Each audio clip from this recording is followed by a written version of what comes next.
Okay, so as the authoritarianism is ramping up on the way to the midterms, some states are starting to fight back. And this is very important because states have rights, people have rights, Congress has rights, the Senate has rights, and they all have the ability to fight back. And we've seen it happen. And in a lot of those instances, when people stand up to fascism, they win. And so we need to celebrate it when it happens and celebrate the small victories.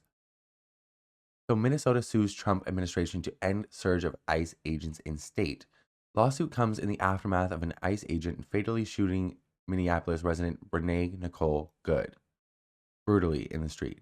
And it was they murdered her. Jonathan Ross is his name. He murdered Renee Good in the street. It wasn't a fatal shoot. I mean, yes, it was a fatal shooting, but it was murder. Minnesota Attorney General Keith Ellison announced a lawsuit on Monday against the federal government seeking to end the surge of ICE agents in the state. The lawsuit against Department of Homeland Security officials comes in the aftermath of an ICE agent fatally murdering resident Renee Nicole Good behind the wheel of her vehicle last week, leading to protests across the city and the country. We allege that DHS's use of excessive and lethal force, their warrantless, racist arrests, their targeting of our courts, our churches, houses of worship, and schools are a violation of the Administrative Procedures Act on arbitrary and capricious federal actions, and we ask that the courts will end the surge of thousands of DHS agents in Minnesota, which really needs to stop. Like, all of this started because that dumb fuck twat, fucking Nick Shirley, did some dumb ass fucking terrible fucking video that was not well researched, not well sourced, not like he just went to Minneapolis and lied on these people like blatantly, and then it led to a mob of people sending unimaginable amounts of hate towards the Somali community in Minneapolis, and it's just fucking insane. A lot of it's rooted in racism, obviously, but Nick Shirley was the flashpoint of this. DHS wasn't in Minneapolis until he did that video, and everybody started freaking out. He is the reason that Renee Nicole Good is dead. Nick Shirley is responsible for the murder of Renee Good. The deployment of thousands of armed DHS agents to Minnesota has done our state serious harm.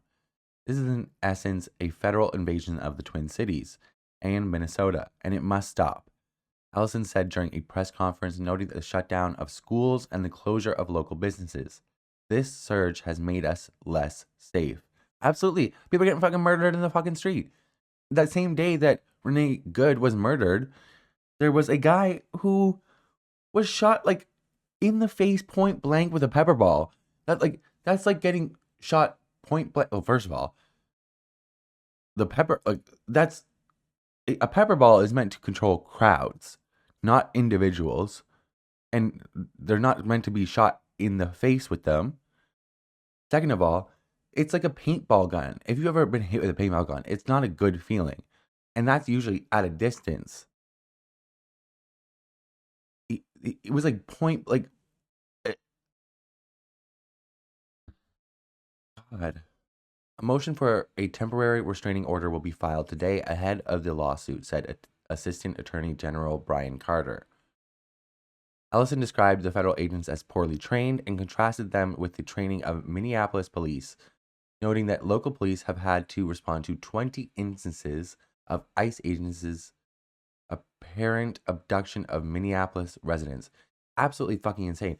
I also saw a video today that was like an ICE agent took a woman into a porta potty and like followed her in, closed the door behind her like behind them. What? Tell me the possible reason for that. What is the possible reason for that? Please let me know. Why would he need to enter the porta potty with her?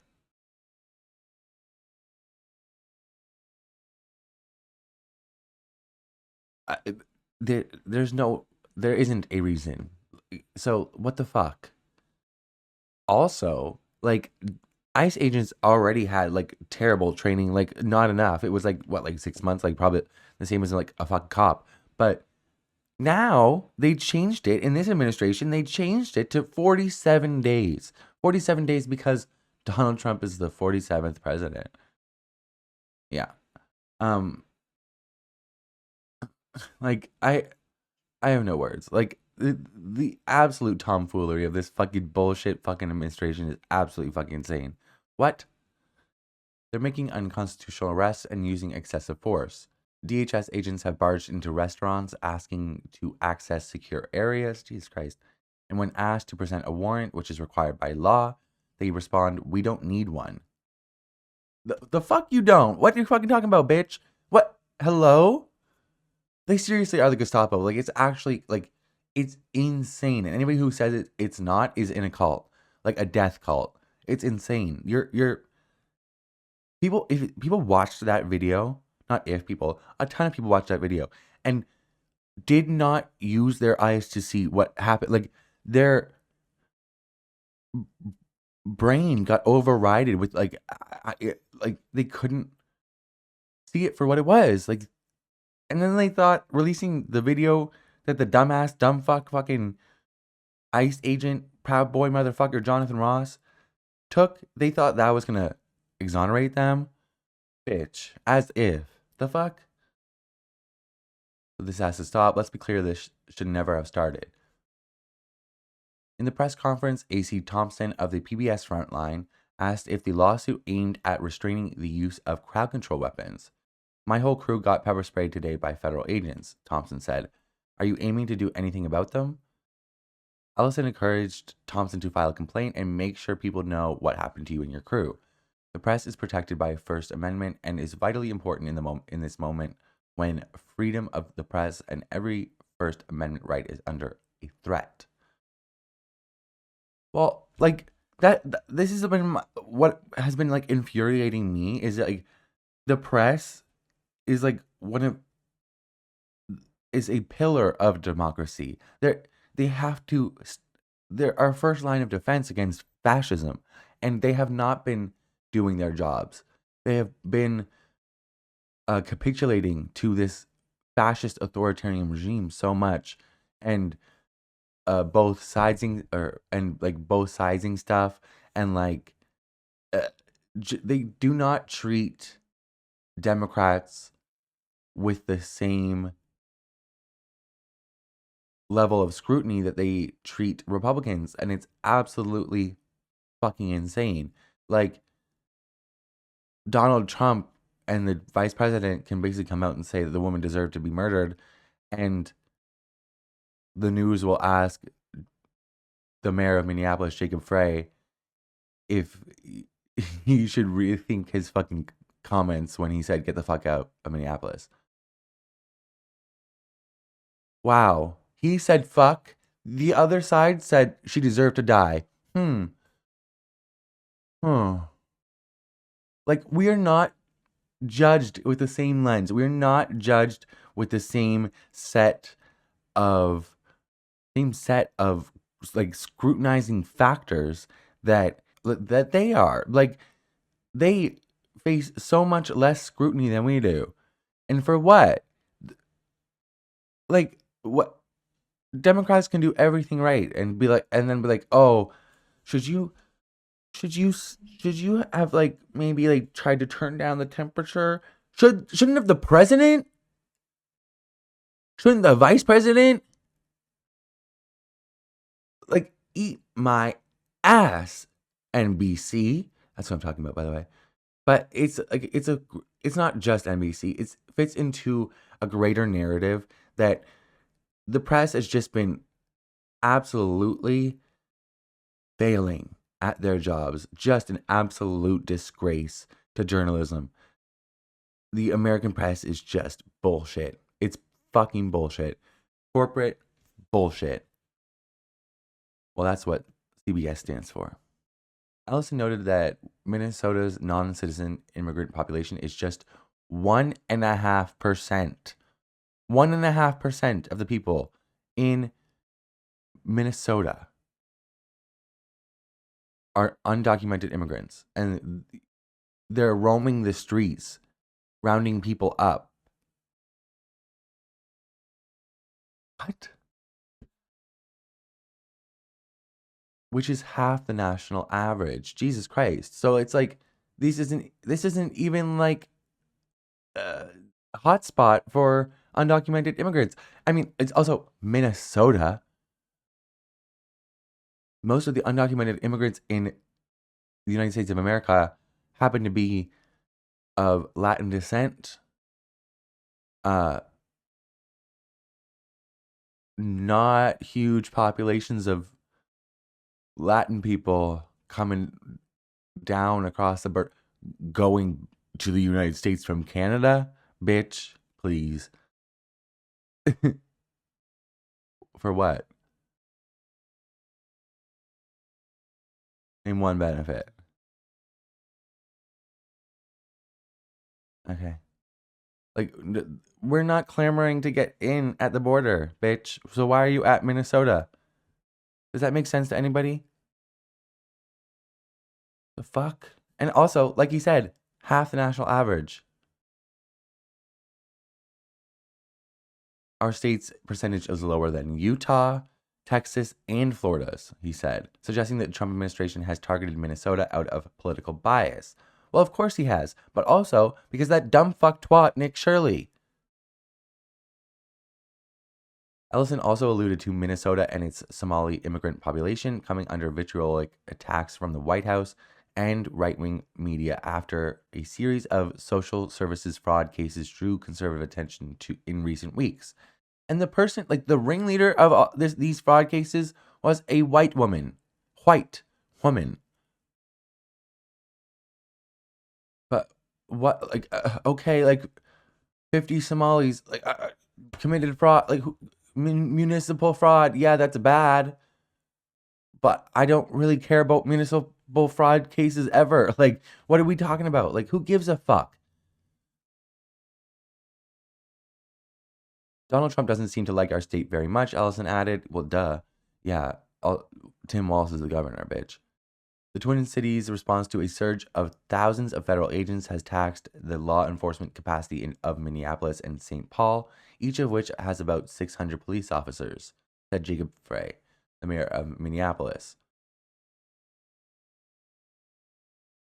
Like, that's like, you're trying to make the streets more safe, and in doing so, you're making them more dangerous.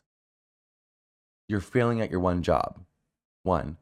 And then two, part of Trump's like campaign was that he was going to spend less money and like allocate it to the right things, fix the economy. All he does is burn money. It's absolutely fucking insane. Like, what? What? And the ICE agents cause chaos wherever they fucking go.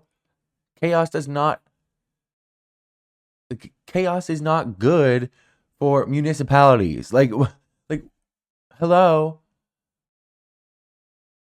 We don't use the word invasion lightly, he said. The stated reason of this federal government for bringing in this full invasion of ICE and border control is not safety. If it were safety, there would be other mechanisms to achieve safety. True, like behaving in a safe manner, like they're trained to do. Well, they're supposed to be trained to do. If this were about fraud, then you'd see an invasion, perhaps, of accountants. But that's not what you see. What you see is people being indiscriminately taken off of our streets. Absolutely. Like, they're going door to door, like the fucking Gestapo, like the literal Gestapo, like the SS. Like, what are we talking? What? JD Vance has said that multiple fucking times now. Like, that ICE agents should be allowed to go door to door. But who are you, Joseph Goebbels? I thought that was Stephen Miller's job. Like, what are we? What? Kaoli Her, mayor of St. Paul and a Hmong American immigrant, also spoke at the conference and said she was now carrying her passport card and ID with her all the time. Well, I'm glad she is doing that to try and like do everything you can to keep safe. Absolutely. But honestly, at this point, like being so indiscriminate, I don't even think they would care. And I don't want to speak that into existence, but like we have to be real about these things. Like they're people will be screaming that they're citizens and they're kneeling on their neck, putting fucking handcuffs on them, like shackles. Like it's absolutely fucking insane. Screaming at everybody in the fucking crowd, like beating them up. It's so barbaric. Because I don't know when I'm going to be detained, she said. When I'm going to be approached, the fact is that the tactics don't even at this point really matter, right? It's the fact that we are being attacked as American citizens right now. Yes. Like, it doesn't fucking matter. Like, I think there was a lot of people who were like, a lot of like probably liberals who don't really understand the connection of human rights and how they are all connected. And when one community is attacked, we are all attacked because it just makes us all less safe. It just makes us that much more vulnerable as well when people get away with attacking a community. So I think there's a lot of people who don't understand that fully, but I think a woman getting shot in the face on the street is a pretty good lesson. And an American citizen, a white woman at that. White woman. This is what Black Americans have been screaming from the rooftops for years, decades, really. Like, I mean, you can take this back to Rodney King, even way before that. Like, it's just fucking hell. It's Black Americans have been facing extreme violence, state-sanctioned violence for decades, well, hundreds of years now. But especially in the past few decades, they've been very, very vocal about what has been happening on the streets. And like, especially with the invention of the smartphone, we've been able to see it. We've been able to actually witness these things without even being there. And a lot of the people in the Black Lives Matter movement, or even back in the day, like Rodney King, they have been saying like one day it will be you. If you don't stand up now, you will be on the chopping block at some point. And gee golly, they were right, weren't they? Maybe you should have listened to them. Jesus fucking Christ. Like it is absolutely fucking insane. All right, everybody keep your eyes open. You need like I don't have the proper words to even express my sentiment right now, but like it's extremely fucking hard to be just to be to be a fucking human right now. It's just fucking hard as fuck. Like everything is going to fucking shit. We're at this late stage of capitalism that is just like horrible. And then like so much of our leadership fucking sucks. And especially if you're down in the dirt with American politics and the American news cycle, it by design, this fascist authoritarian regime has attempted and tried to bog everybody down. They like hit you with so much that you just descend into nihilism. And so you don't care and you just ignore it. And that's what they want. So when I say keep your eyes open, I mean like keep your eyes open to this shit. And also like you have to be able to sift through the liberal washing bullshit that a lot of outlets do. A lot of American corporate mainstream media outlets do. New York Times is one of the worst ones, like worst offenders of this. And we need to be able to sift through it because if they're not going to do their job as a press, we need to do our job as the people because the people have power and we need to be able to use it. Okay, so I'm sure over the weekend you have seen, or the past couple of weeks, honestly, you have probably seen people saying, "Hey Grok, can you do this to this photo?" And Grok will generate a photo. And in theory, that could be cool, I guess. Like I don't really, I think the AI bubble needs to pop. Like months ago, I'm so tired. I mean, I know that's not good for the economy, but at the same time, like I'm so tired of these AI fucking companies and the data centers that are fucking ruining rural America and the environment. Like what the fuck? And I wanted to know the data on how much the job market is being propped up temporarily by labor workers building data centers because there's like dozens popping up across the country, and it's a lot of temporary jobs because a data center for AI by definition doesn't really need people to run. That's the whole point. So once they're built, all these people are going to be SOL.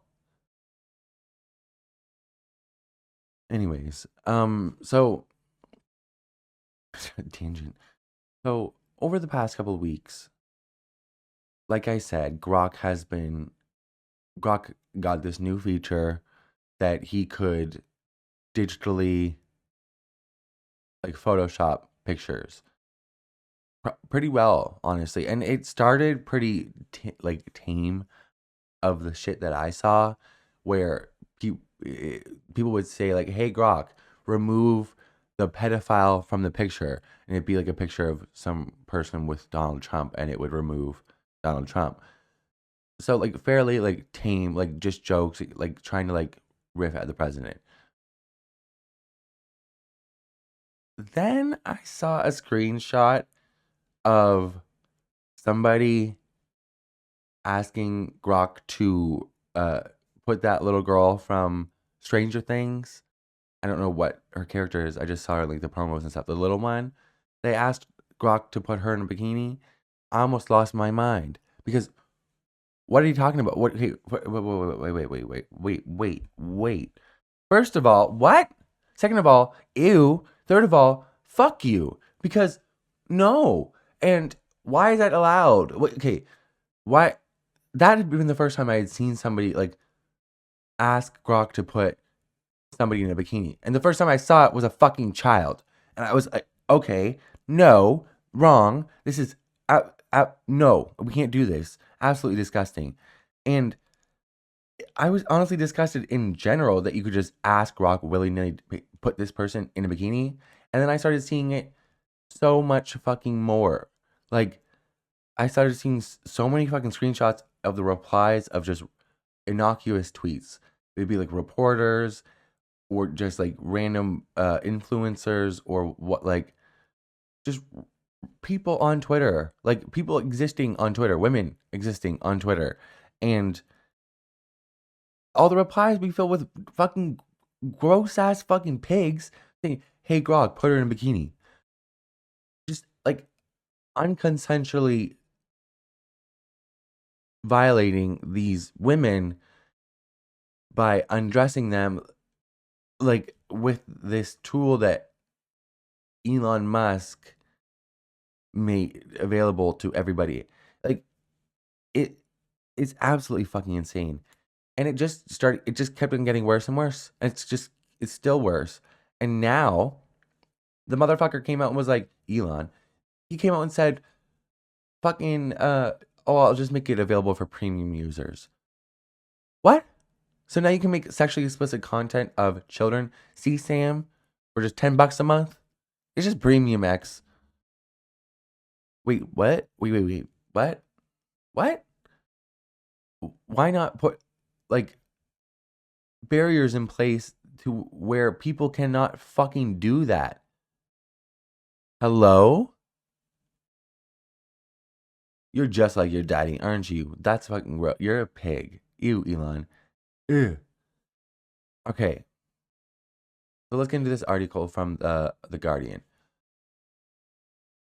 How Grok's notification tool went viral. Why is that a thing? Like notification tool? That's probably not the official name, but like why did you program your AI to be able to do that? Elon, the fuck? The put her in a bikini trend, ew, rapidly evolved into hundreds of thousands of requests to strip clothes from photos of women, horrifying those targeted. I also saw a tweet from a woman who was like trying to call out the fact that a picture of her as a child had been nudified, I guess, turned into CSAM, and she ended up losing her premium status because she was calling it out and like asking Elon to like what this was about. Like, why are you letting this happen? And they took away her premium status. It was, are you fucking kidding me? So the people creating CSAM, they get to keep their premium status, create more CSAM, but the people, the victims, the people that are being violated unconsensually, they get to lose their premium status. Just go fuck yourself. Are you fucking kidding me? You, my God. Like thousands of women across the world, Evie, a 22-year-old photographer from Lincolnshire, woke up on New Year's Day, looked at her phone, and was alarmed to see that fully clothed photographs of her had been digitally manipulated by Elon Musk's AI tool, Grok, to show her just in a bikini.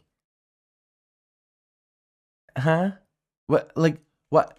Why is that something that can happen? Like, why are we? No, thank you. No. What? Why? Why? This motherfucker should have to fucking answer for this. This is not fucking okay. Like, you should not be able to just create a fucking tool to undress people at will in any fucking photo and make it realistic. Like, hello? And it doesn't matter if they're children, non-consenting. Like, what are we doing? Jesus fucking Christ. What? Like,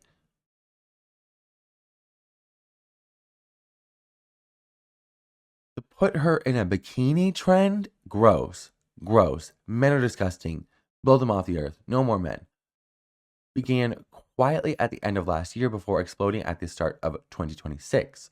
Within days, hundreds of thousands of requests were being made to the Grok chatbot, asking it to strip the clothes from photographs of women. No, thank you. Like, no, no, actually, no. That, wow, wow, okay. What? Do you remember? Does anybody remember when like Twitter used to be like a safe place, like somewhat safe place? Like, it was still like, as social media platforms go, it was a pretty lawless place compared to the other ones. But then Elon Musk came in, and now it's a porn site, a deepfake site, and a news site, and like a social media. But it's fucking insane. Elon Musk has ruined this social media platform. Like he is base boosted the fucking Nazi posters, the fucking bot, like the amount of bots on that fucking platform is fucking insane. I can't imagine being a woman and having any sort of following and posting on that website. Absolutely fucking disgusting. I couldn't imagine being a person of color and posting on that website. Like, fucking hell. The fake sexualized images were posted publicly on X, freely available for millions of people to inspect. What? Like, huh? So now Twitter has a deepfake tool. Like, okay. What? Relatively tame request by X users to alter photographs to show women in bikinis rapidly evolved during the first week of the year, hour by hour, into increasingly explicit demands for women to be dressed in transparent bikini. Ew, transparent. Wait. Ew. Then in bikinis made of dental floss? Oh my god. Okay. No. No. Placed in sexualized, but okay. What? There was no guardrails? Absolutely no guardrails? Are we leave it to the ketamine addict to actually put no fucking regulations or guardrails? Like, hello? And made to bend over so their genitals were visible? Are you kidding me? What is...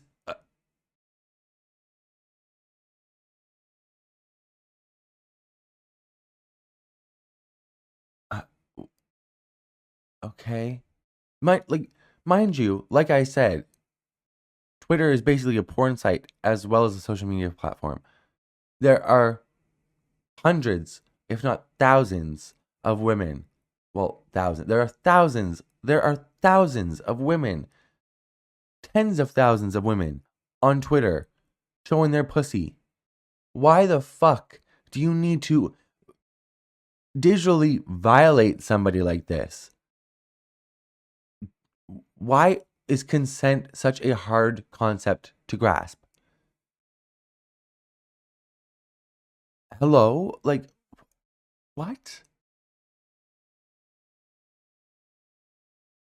By the 8th of January, as many as 6,000 bikini demands were being made to the chatbot every hour. 6,000 every hour? Shut it down. Shut Twitter down. Shut it down. No. We need like re-education camps for men. We need to wrap it up. What? Huh? According to analysis conducted for The Guardian. Uh, like that. Okay. I can't.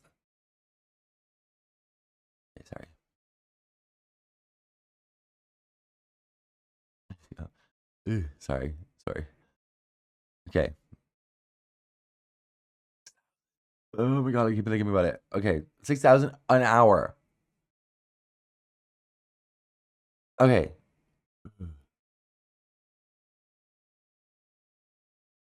This unprecedented mainstreaming of notification technology triggered instant outrage from the women affected. Well, obviously, why is notification technology, why is that a thing? Who asked for that? Other than creepy fucking basement dwellers or rapists. Like, what? Hello? And it should trigger instant outrage from everybody. Because what does this mean? If you post a picture of your child, people can be in the fucking replies saying, "Hey, Grok, bend them over and show their pussy." Like, what are we doing here? I'm sorry to be crass about like in that instance, but like, what are we doing? These are the ramifications of these things. Like, what? These are things you need to think of before putting out this type of technology to the public on everybody's fucking phones. How everybody fucking has a fucking Twitter account. Like, what are we talking about? What are we talking about? Okay, this is absolutely fucking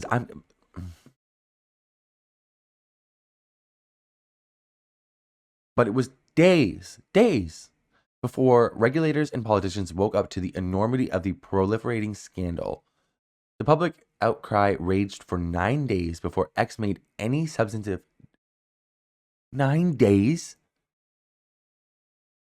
or X made any substantive changes to stem the trend. By the time it acted early on Friday morning, degrading, non-consensual, manipulated pictures of countless women had already flooded the internet. Prosecute Elon Musk. Jail. Right to jail. Straight, like, believe it or not, right to jail. Jail. Huh? In the bikini image generated of Evie, who asked to use only her first name to avoid further abuse, she was covered in baby oil. Why? Like, what? Why are these things you can. No. She censored the picture and reshared it to raise awareness of the dangers of Grok's new feature, then logged off. Her decision to highlight the problem attracted an onslaught of new abuse. Oh my god. Oh my god. Twitter, it's like 4chan, Pornhub, fucking like QAnon, like I don't even mixed with like in Facebook, Instagram, the news. Like, what is this outlet? Like, what? Uh, hello? Right.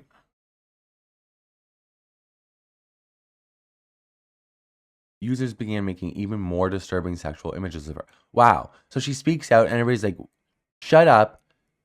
We're going to do it to you more.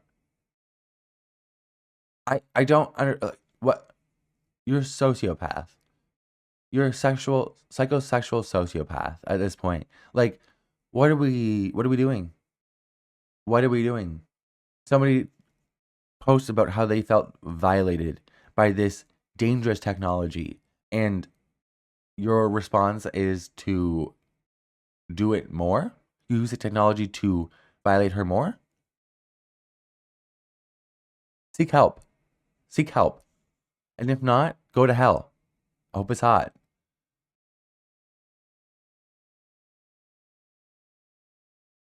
The tweet just blew up, she said. Since then, I have had so many more made of me, and everyone has got a lot worse and worse. What the hell? People saw it was upsetting me, and I didn't like it, and they kept doing more and more. What? There's one of me just completely naked with just a bit of string around my waist, one with a ball gag in my mouth, and my eye.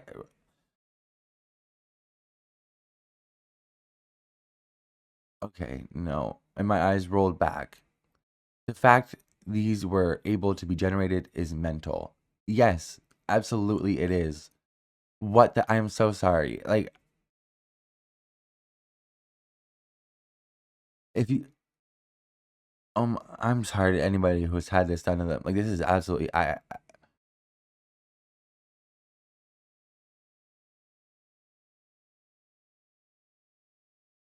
God. As people slowly started to understand the full potential of the tool, the increasingly degrading images of the early days were quickly superseded. Since the end of last week, users have asked for the bikinis to be decorated with swastikas. What? Okay. What? What? Like what? But like it fits in, but also like we need help. Like somebody needs to go smack Elon upside the fucking head and then put some handcuffs on him for multiple reasons. Like all of those cases that were like investigating him that immediately disappeared once he got into the federal government. Also, his complete and utter pillaging of the fucking federal government and just fucking destroyed it. Like, huh? And his fucking cars have been killing people all over the place. Like, it's actually insane. So, th- th- there's so many different reasons. And then you come out with a CSAM tool, a fucking deep fake tool. God, jail, jail, jail. God, deport him.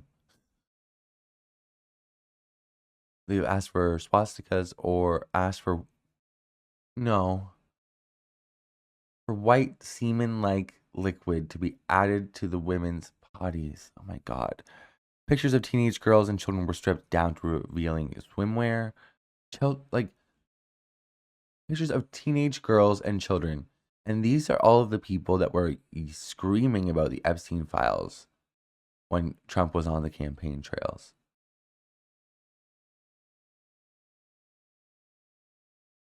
I don't like these.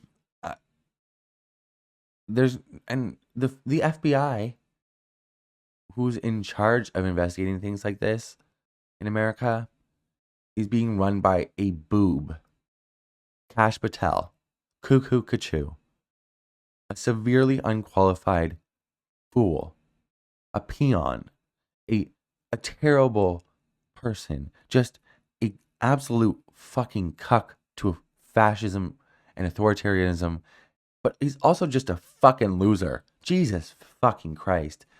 Oh my God. Some of this content could clearly be categorized as child sexual abuse material, or CSAM, but remained visible on the platform. Wow, Elon, you're just like your daddy, aren't you?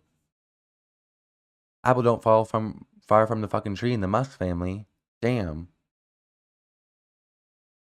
The requests became ever more extreme. Some users, mostly men. Okay. Mostly. Almost like I would go as far as to say that it was probably more than 95%. Probably more than 98% men. Mostly men began to demand to see bruising on the bodies of women. What? Okay, wait. Okay. No, we need re-education camps for men. I'll, I'll I'll take one for the team if you need to round up all the men just indiscriminately. I will go. I don't mind. I'll go learn about like gender studies and race studies and all these things. Like I have no problem with that. I'll go learn. Go have good chats. Like no, this is wrong. We've hit the wall societally. I think we're done. Like we're done. There's nowhere left to go. This is like if have you ever seen Three Body Problem? Because every day I think that lady was right in telling the aliens to come destroy them. Every day I get closer and closer to thinking, you know what? She might not have been wrong. She might not have been wrong. Okay, so the bruising on the bodies of women, Jesus Christ, and for the blood to be added to images. My God. Request to show women tied up and get. What is wrong with people? What is wrong with people? Oh my God, go to church, something, therapy, please. What? Were instantly granted. Requests to show women tied up and gagged were instantly granted. Wow. Wow. This is like AI was supposed to cure cancer. That's what the broligarchs told us. What do we have now? Slot videos and deep fakes?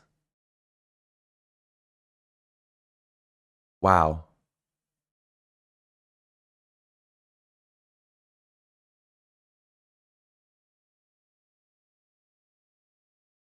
By Thursday, the chatbot was being asked to add bullet holes to the. Oh my God.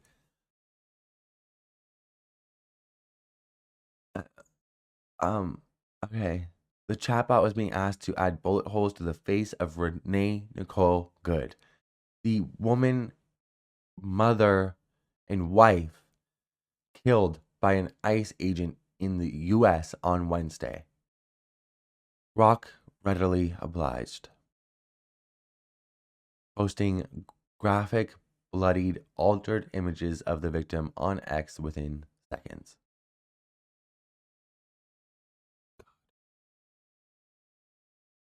I, what the fuck is wrong with Elon Musk? Like that's another thing that I keep on asking myself every day. What the fuck is wrong with him? Where why are you so severely fucked up?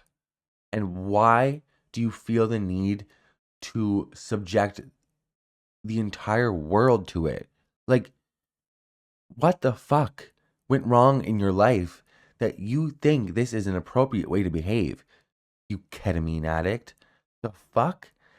85 different fucking children with 75 different women. What the fuck are you doing? Like, meanwhile, you don't even talk to your own fucking daughter, you pig, you piece of fucking shit. Like, oh my God. Trying to tell people they should have babies. Motherfucker, go pay attention to yours. We all saw your ex-wife having to go on fucking Twitter, on X, your fucking social media platform, to get your attention. Because your child was sick. Like, you were such a fucking loser. Like, Jesus fucking Christ. I don't have the words to explain how much of an utter failure you are. Ew. You motherfucker, you made your fortune on subsidies for electric vehicles and then signed yourself up to the presidential ticket, donated $300 million to the president who said that global warming was a hoax perpetrated by the Chinese government. What? These are people who don't think global warming is real. They think it's a hoax. You were getting subsidies because your cars were environmentally friendly. Your cars were liked among leftists and people who are environmentally minded. Motherfucker, you're so stupid. Like, what? If you had any self-interest, I mean, it doesn't really fucking matter because you got $1 trillion fucking pay package this year and you have not faced any repercussions for anything, any of the illegal criminal actions that you've done. And this is just like, you better fucking face some shit for this because what the fucking hell? CSAM is now being produced by Elon Musk. He is the owner of X. X is producing child sexual abuse material. So that means ipso facto that Elon Musk is producing child sexual abuse material. Hours later, the public @Grok account suddenly had its image generation capabilities restricted, making them only available to paying subscribers. What the fuck does that do? What the fuck does that do? Like, okay, so now all the paying subscribers can still use the image generation capabilities, but also it's still public. Like, they are asking it on a public forum, on a public social media site, and the picture will be generated in the replies. Like, what are you talking about? Why not just ban it entirely? And $10 a month? You don't think people can afford that? Jesus Christ. How poor do you think people are, trillionaire? Like, gee, if people want them that badly, which clearly they do, where it was like 6,000 fucking pictures an hour being generated, like, they're going to pay the $10, you piece of shit. Like, oh my God. And you're basically just saying, yeah, creating CSAM is fine with me as long as you pay me $10. What? $10? That's what your fucking morality is worth? I mean, you don't have much to begin with, but like, Jesus Christ. Wow. Okay. Damn. But this appeared to be a half-hearted move by the platform's owners. The separate Grok app, which does not share images publicly, was still allowing non-paying users to generate sexualized imagery of women and children. Oh my God. So you basically just said, do it behind closed doors. Like, what? No. It's not that they were creating like CSAM in public. It's that they were creating CSAM. What? The saga has been a powerful test case of the ability of politicians to face up to AI companies. The slow and reluctant response of Musk to the growing chorus of complaints and warnings issued by politicians and regulators across the globe highlighted the struggles governments have internationally as they try to react in real time to new tools released by the tech industry. I mean, Jesus Christ, you think they would like maybe operate on like some set of morals? Like, I thought 10 years ago, I kind of thought, you know, pedophilia and rape of children, CSAM, like creating child sexual abuse material, these are things that we can all societally kind of agree. These are wrong. These are like core values that like everybody should have. That's a very, very basic, low bar core value to have, that you don't think that children should be raped. And if you like, so why the fuck was that not applied here in this instance, Elon? Huh? You have to be like, what are we doing? What are we doing? This is the richest man in the world, by the way. Like, he can afford to fucking regulate this shit. Like, what you also don't even need to like. So tired of this. I'm so tired of this. And in the UK, it has demonstrated serious weaknesses in the legislative framework, despite energetic attempts last year to ban notification technology. While in the past people had to download specialist apps to create AI deepfakes, the upgraded image generation tools available on X made the notification function easily available to millions of users.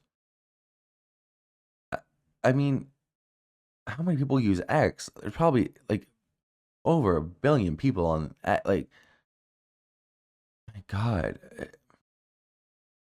Easily available to millions of users without requiring them to stray to darker corners of the web. The fact it is so easy to do it and it is created within a minute, it has caused a huge violation. It shows these companies don't care about the safety of women, Evie said. Absolutely they don't. And neither do they fucking care about children. Like, and honestly, like, men are the vast majority of people doing this, but what happens? There are also men, there are also creepy gay men. There are also rapey gay men, predator gay men. If you're a straight man, do you want to be undressed for the pleasure of some creep, some predator? Like, these are things you have to think about. Like, what? God. The first Grok bikini demands appear to have been made by a handful of accounts in early December. Users were realizing that improved image generation tools released on X were allowing high quality, ultra realistic image and short video manipulation requests to be fulfilled within seconds. By the 13th of December, bikini requests to the chatbot were averaging about 10 to 20 a day. Like, they could have stopped this. Why is there no regulation or moderation in place that they didn't catch this quicker? Before, people were being bent over digitally and showing, like, being forced to show their genitals. That's what you're doing. Like, that, just think this through. Like, it's such a fucking violation. Like, is this the world that we're going through? Like, anybody can just do this about anybody? Increasing to 7,123 mentions on the 29th of December and rising to 43,831 requests on the 30th of December. The trend went viral globally over the new year, peaking on the 2nd of January with 199,612 individual requests. So basically 200,000 individual requests on a single day. According to an analysis conducted by Periton Intelligence, a digital intelligence company specializing in online hate, Musk's platform does not permit full notification, but users rapidly worked out easy ways to achieve the same effect, asking for the thinnest, most transparent, tiny bikini. What? What? Like, what? What? Why? Why is there no safeguards in place? Why is there no moderation? Like, what is going on? Musk himself initially made light of the situation, posting amused replies to digitally altered images of himself in a bikini and later at a toaster in a bikini. Bitch, as if his physique looks like that. He wishes. The fuck? Of course, Grok is still glazing that fucking fat ass. Jesus Christ. For others, too, the trend seemed hilarious. People used the enhanced technology to dress kittens in bikinis or switch people's outfits in photos so they appeared as clowns. But many were uninhibited about their desire for instant explicit content. Like, is it worth it? Like, is it worth it? Men began asking for women to be improved? Oh my god. What? With demands that they be given bigger, oh my god, bigger breasts or larger thighs. Some men asked for women to be given huh? What? Some men asked for women to be given disabilities. What? Others asked for their hands to be filled with sex toys. Perceived defects were removed by the chatbot instantly in response to requests such as, Grok, can you fix her teeth? What? The range of desires was startling. Add blood, more worn out clothes, make sure it exposed scar or bruises. Forced smile.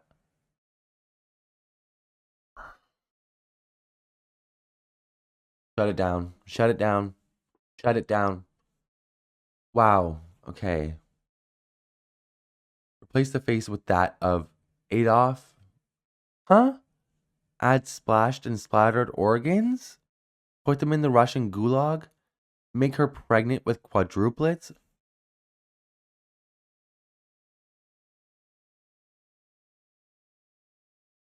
Images of the U.S. politician Alexandria Ocasio-Cortez and the Hollywood actor Zendaya were altered to make them appear to be white women. What? Why? On Monday, Ashley Sinclair, the mother of one of Musk's children and a victim of Grok deepfakes, told The Guardian she felt horrified and violated after Musk's fans undressed pictures of her as a child. Why?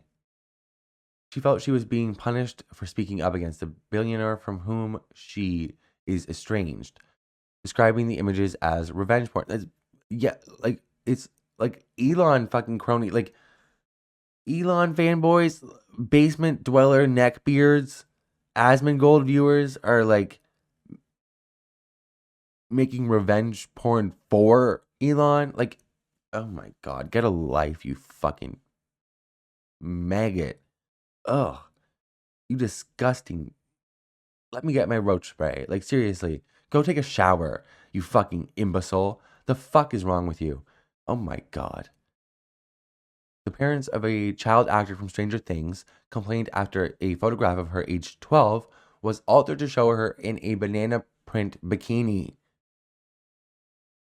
That's what I mentioned earlier. Like, what is this? Like, what? This should not be fucking allowed. Is that hard to grasp? Is that a hard concept for people to grasp? What the fuck? I'm pretty sure yes and no are easy concepts to grasp. So why is it so difficult for so many men? Huh?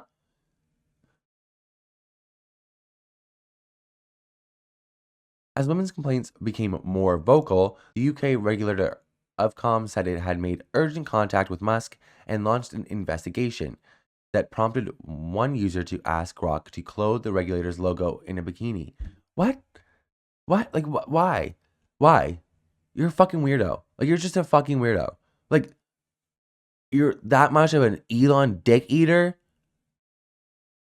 God. The EU, the Indian government, and US politicians issued concerned statements and demanded X stop the ability for users to unclothe women using Grok. I mean, like, just shut Grok down. Who fucking needs it? Why isn't AI? It's like a chat bot, yeah?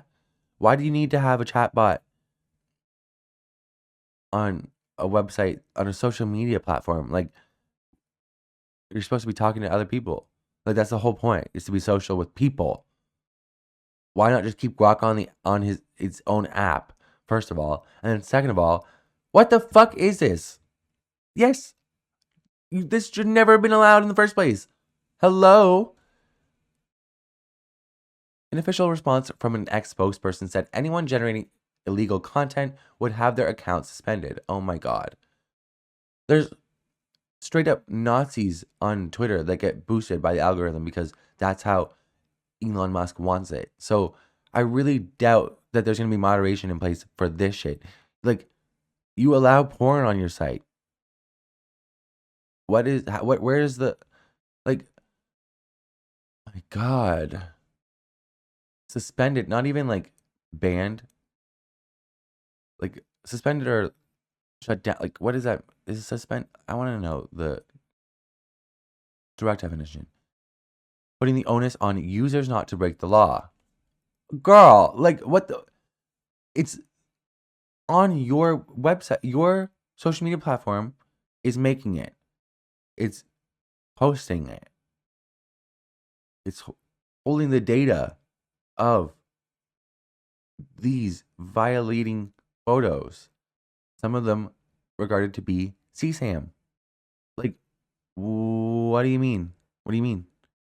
The onus is not on users to not use your deepfake tool. It's the like the onus is not on you to not have a fucking deepfake tool. You fucking troglodyte. Like, hello? And on local governments and law enforcement agencies to take action.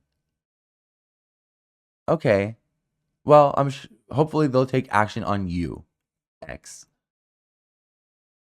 This is one of Elon's big mamas.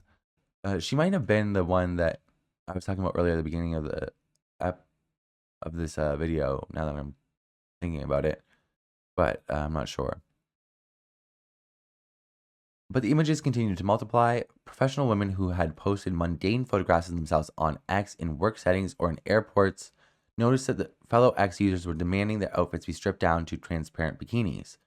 Like, that's what I meant. Like just innocuous photos, just like random people, like just posting on a social media platform, and everybody's in the replies, "Hey Grok, put her in a bikini." What? Like, we've lost any modicum of decorum, especially on the internet. It's what?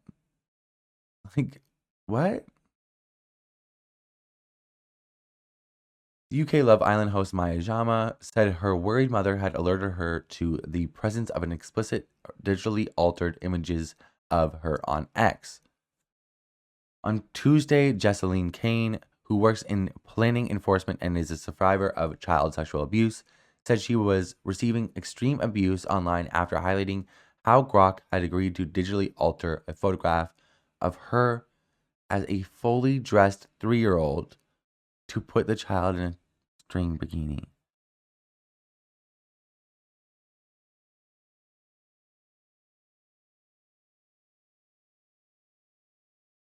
On Wednesday, the London-based broadcaster Narendra Kaur, 53, found that videos of her in compromising sexual positions had been generated by the AI tool.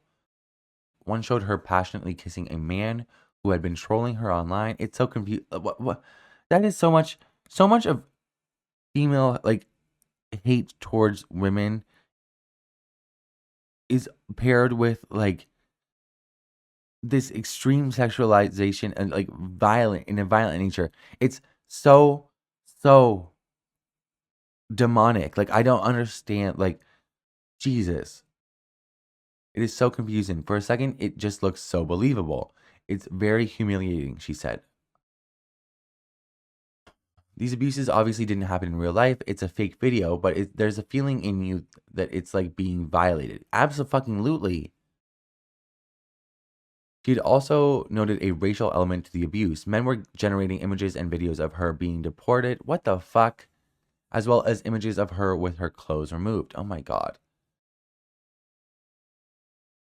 I've been trying to knock it off with humor, as that is the only defense I have, but it has been deeply hurting and humiliating me. I feel ashamed. I am a strong woman. And if I am feeling it, then what if it is happening to teenagers? Exactly. Like, and like, she shouldn't even be made to like feel like her struggle isn't enough as like an adult woman. Like, girl, like, this is just what the fuck? Like, I don't have the word. I keep on just saying like what the fuck and hello and like what, because I I genuinely don't have the words for this. Like, why why why why? You just got a $1 trillion pay package from Tesla for doing absolutely nothing but ketamine for the past 2 years. Why did you need to do this? You didn't need money. Why are you doing this to people?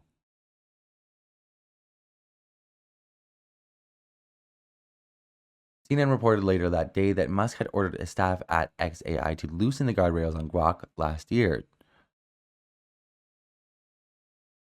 A source told the broadcaster that he had told a meeting he was unhappy about over censoring. Wow. Wow. I'm this motherfucking douche, this piece of shit, this stupid motherfucker. I am so tired of him.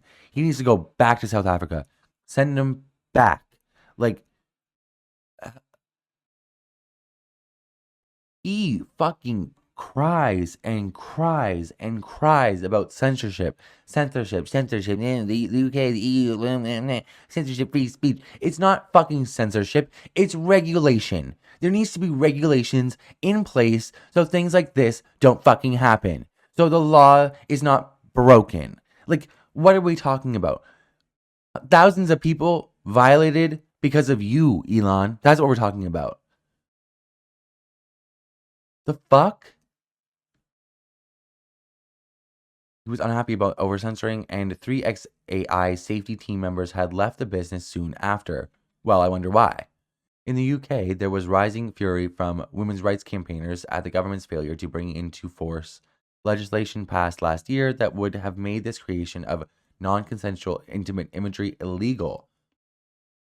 Why? Why? Why not? Okay. What are they doing? Like sitting on their fucking ass? Like what? Hello? Officials were unable to explain why the legislation had not yet been implemented. It was not clear what prompted XAI to restrict the image generation functions to paying subscribers overnight on Friday, but there was little celebration by the women affected. Like, yeah, because it makes no fucking difference. Everybody has a fucking blue check. Like, what do we do? What? Also, those photos are out there now. Like, they're out there. You can't ever get rid of them now. It's not like you took a Polaroid and burnt it. Like, they're on the internet. On Friday, St. Clair described the decision as a cop-out. She said she suspected the change was financially motivated.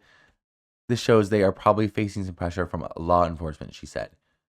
For her part, Kaur said she did not believe the police would take action against ex-subscribers who continue to create synthetic sexualized images of women. I don't think it is even a partial victory as a victim to this abuse, she said. The damage and humiliation is already done. Absolutely. Like, the violation has already taken place. You can't, like, unviolate somebody. That's not how it works. Like, this is just, like, absolutely fucking insane. So, in response to that, the UK is threatening action against X over sexualized AI images of women and children. The government signals support for possible Ofcom intervention on Grok as scrutiny of X's AI tool intensifies. And I have heard whisperings of this potentially happening in Australia and Canada as well, and I hope it does. Honestly, like, I'd rather it just, like, we don't need it. If he's not going to regulate it, I'd rather the government regulate it.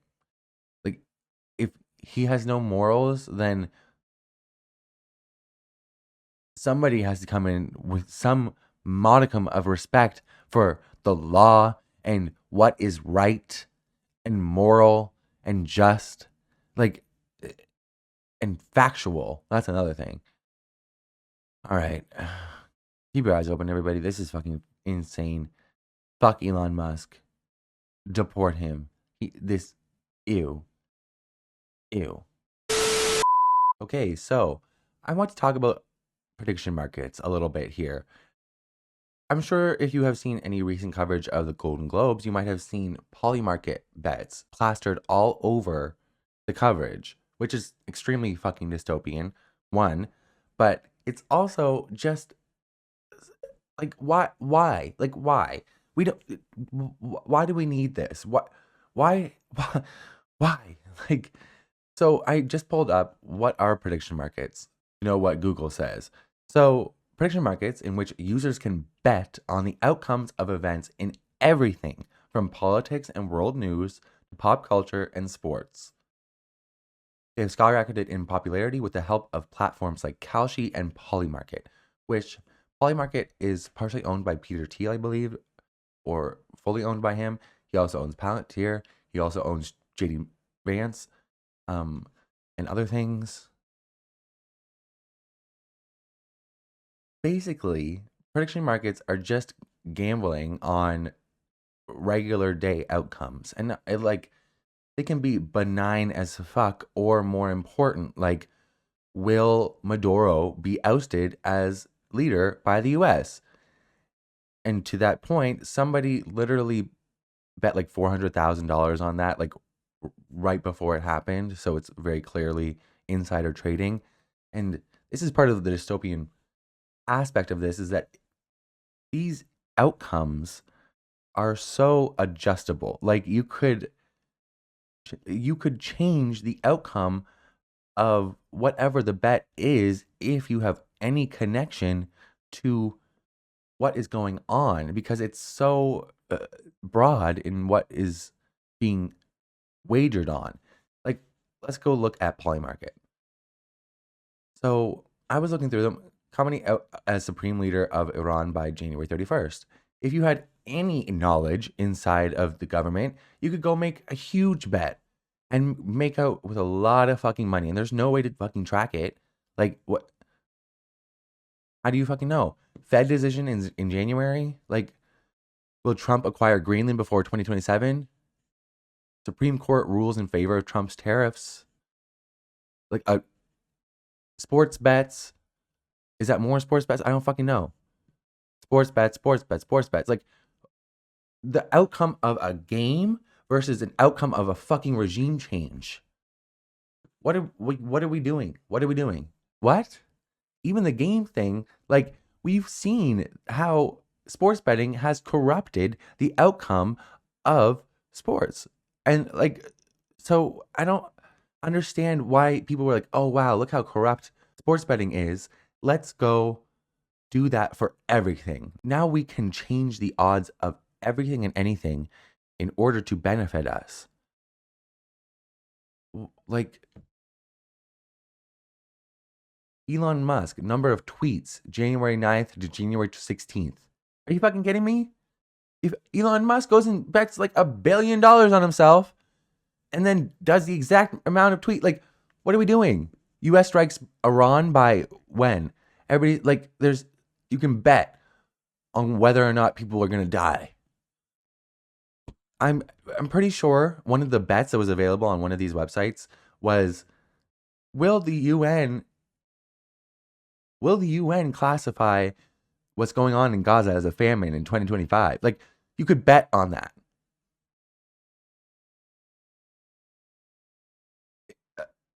Like, what? Will the Iranian regime fall before 2027? Insurrection act invoked by? Like, Portugal presidential election. Will Trump and Machado share the Nobel Peace Prize? Who will be the first to leave the Trump cabinet? Pam Bondi or Kristi Noem? Or, Jesus Christ, there's a few of them. Who will Trump nominate as Fed chair? Holy fuck. I hope it's not Kevin Hassett. And I hope to God it's not Scott Bessent. Jesus Christ. Presidential election winner 2028. Will there be another U.S. government shutdown by January 31st? So if you were part of Congress, you had any insider knowledge, you could literally just go place a bet on your phone, pull up Polymarket. Like, any outcome can be shifted in order to make you win. Like, if you have, like, this is just prime for insider trading. And why, like, you now have to question, is this outcome real for everything? If there's a bet open on it, which there probably is, like, this is just fucking insane. Democratic presidential nominee.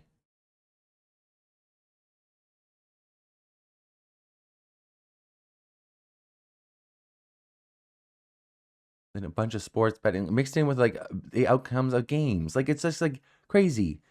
What number of Elon Musk tweets between this time and this time? Elon Musk number of tweets in January 2026. This is insane. Also, Logan Paul's Pikachu Illustrator sale price. Like, what are we doing? You can bet on whether or not Bitcoin will be above a certain. Like, you're betting on whether or not fake money will be worth. Like, it's just like, what? Hello. What are we doing? Next Prime Minister of Hungary.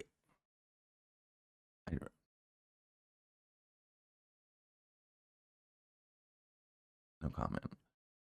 Who will win the Beast Game Season 2? So if, like, and Mr. Beast has been accused before of, like, changing the outcomes to make it look better for his videos. What's stopping anybody in his team or him from changing the outcome to and then going and betting? Like, what these are the things, like, you now you have to question every single thing. Was this a case of insider trading? Like, did somebody try to adjust the outcome, tip the scales in their favor? Like, my God, like, this is kalshi. So at the top, it's Oklahoma City at Houston. Next, U.S. presidential election winner, pro football champion. Like, what? Fed decision in January? S&P close price at, like, Stanley Cup champion. Coming out as supreme leader. What will the announcers say during the Oklahoma? This is crazy. What will the announcers say during the Oklahoma City at Houston professional basketball game? What will they say? That is, like, so, like, prime for corruption. Like, what are we doing? I don't understand this. What will they say? Like, the announcers? What code of ethics do they abide by? The announcers. What will Jesse Buckley say during Jimmy Kimmel Live? Who the fuck is Jesse Buckley? Like, so many people around, like tell him what to, like, give him, like, hey, you should say this, and then go bet on it.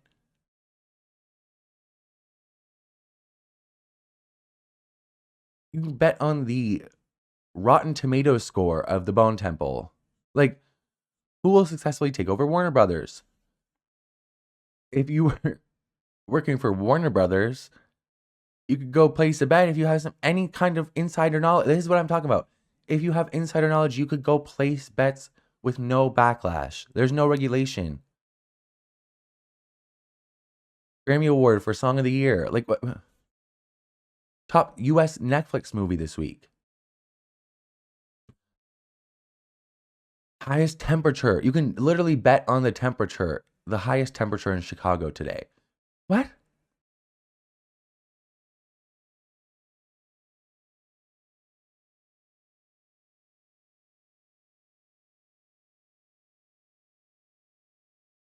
This is just so ridiculous. And there's so many different sections. Politics, sports, culture, crypto, climate, economics, mentions. Mentions? What will the announcers say during the Buffalo at Denver? Oh my God. What will Linus Sebastian say the Tonight Show starring Jimmy Kimmel? Who is Linus Sebastian? Like, what? What will the announcers say at this game? What will Trump say this week?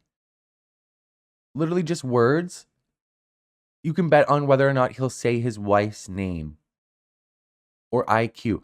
Like, that's anybody around him could be like, hey, look, Jasmine Crockett says this. We know he loves to call women of color low IQ because he's an unrepentant racist and misogynist. And, like, this is so stupid. What will the announcers say during the college football playoff? Now, what will Melania say during the AI for Tomorrow's Leader event? Who cares? What will Netflix say during their next earnings call? Hello. Like, that is so... What will Kenan Thompson say during Late Night with Seth Meyers? God. And honestly, you could literally just go up to somebody and be like, hey, I could go up to Kenan Thompson and be like, hey, dude, you want to make some money? Bring up this. And we'll go halves. Like, what? I'm not saying that Kenan Thompson would do that, but I'm just saying, like, anybody could. What will James Talarico say during the debate with Jasmine Crockett? What nicknames will Trump say before April? My God. What will Jasmine Crockett say during the debate with James Talarico? This is insane. What will Trump say during his health roundtable? Girl. culture. This is one thing that's like another thing that's crazy. Like you can just bet on anything. The Oscar nominations, who will be featured on A$AP Rocky's album, artists with the most monthly Spotify listeners at the end of January, who will win Survivor season 50. That's another thing is like a lot of those things are filmed in advance. And the people working for those shows sign NDAs, but you're not breaking it by making a bet. You're not telling anybody. There's no regulation for this. Like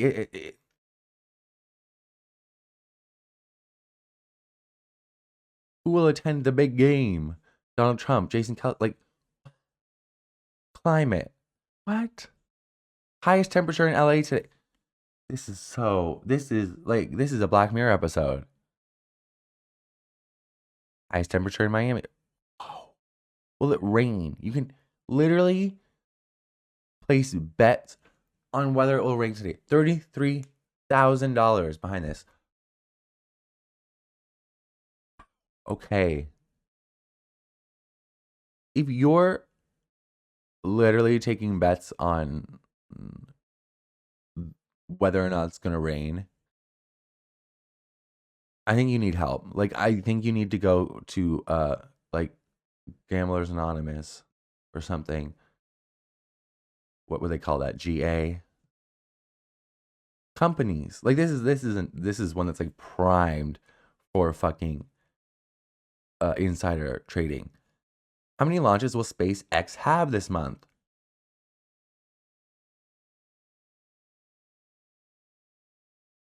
Which brands will advertise during the big game? Like the Super Bowl, I'm guessing. Who will attend the big game? Which bank will take Kraken public before 2027? Tesla deliveries this quarter? Like, what? Will Paramount acquire Warner Bros? How much will the Steam machine cost? Sam Altman replaced as OpenAI's CEO this year? Who will be the next CEO of X? Like, what are we doing? DoorDash total orders in quarter 4. Like, what? Will the AirTag 2 cost at least $30? What? Spotify monthly active users in Q4. This is insane. What are we doing? Will Planet Fitness report above 23 million members before? Like, what? This is just okay. And look who it is. Tweedledum Jr. He is always at the scene of the crime, isn't he? Like, Jesus fucking Christ. It's one of the fucking two dumb fucks. The Tweedledee and Tweedledum Jr. Either one of them, they're always somewhere. Or, and if it's not one of them two, it's that bitch-ass Jared Kushner. Jesus fucking Christ. The fucking Trump crime. They're a mafia family. Like, the Trump mafia family. Jesus fucking Christ. Okay, so let's get into this article from the New York Times about Donald Trump Jr., as I like to call him, Tweedledum Jr., or Cokehead, I don't know. Leading prediction firms share a commonality, Donald Trump Jr. Traders and companies with ties to the president's eldest son can bet on the outcome of events the president affects. So can Donald Trump Jr. Like, the companies running online prediction markets where ordinary people bet on real-world events can count on intense interest in what President Trump might have up his sleeve. Traders this month are wagering millions on whether the president will take over Greenland, whom he will nominate to lead the Federal Reserve, and whether the government will shut down again. Less than 2 weeks ago, someone netted an eye-popping $410,000 payout, betting that Venezuela's leader, Nicolas Maduro, would lose power by the end of the month. And he did. And they got, like, so $400,000? I think it's pretty clear that was insider trading. Like, obviously they knew something from the inside. Like, at the intersection of the prediction market industry and Trump world is Donald Trump Jr., the president's eldest son. He is both an investor and an unpaid advisor to Polymarket and a paid advisor to Kalshi, the two biggest prediction markets. And he is a director of the Trump family's social media company, which recently announced it would start its own platform called Truth Predict. Oh my God. No. Oh my God. Of course. Of course. The various hats worn by Donald Trump Jr. are an example of the ethical questions raised by the Trump family business ventures during the president's second term. Exactly. The emoluments clause. Hunter Biden's laptop. Hunter Biden's laptop. Donald Trump Jr. literally has a stake in polymarket. He, like, hello? Like, and obviously Hunter Biden probably did it, but yeah, it was nepotism. Yeah, they were like, there was a reason to be like, okay, yeah, he got it because his father was the president. Sure. But why don't you place the same level of skepticism on to this cokehead? Like, what are we doing? Like, what are we doing? Experts see dual concerns. Prediction markets are federally regulated, barely, and the Commodity Futures Trading Commission, the FTC, last year backed away from enforcement efforts against both polymarket and Kalshi. Of course they did. That has created questions about whether regulators could have been swayed by simply knowing the interests of the president's son. Ethics experts say the younger Mr. Trump's frequent proximity to the president, along with his advisors, their staff members, and their cohorts, also naturally prompts suspicions, even if he neither knows nor shares any information that could influence the markets. Which obviously he fucking does. Like, obviously, they're all over the fucking. What? Like, I have seen Donald Eric more than I have my entire fucking life over the past year. Like, and he was president for 4 years before. Ann Skeet, the senior director of leadership ethics at the Markula Center for Applied Ethics in Santa Clara, California, said that it's problematic to have the president's son in the mix. Well, I mean, the entire thing is problematic, but like, let alone to have the fucking first son. Like, what are they called? The first son? I don't fucking know. This dipshit fucking cokehead. He should not be anywhere near this. Motherfucker, what? Jimmy Carter had to fucking sell his family's peanut farm.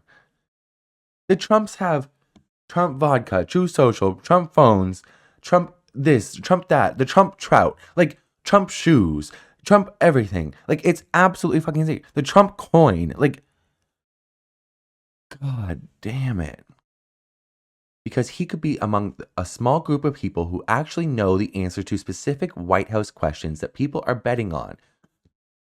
Well, all he has to do is ask his father, who's corrupt as fuck. The convicted felon?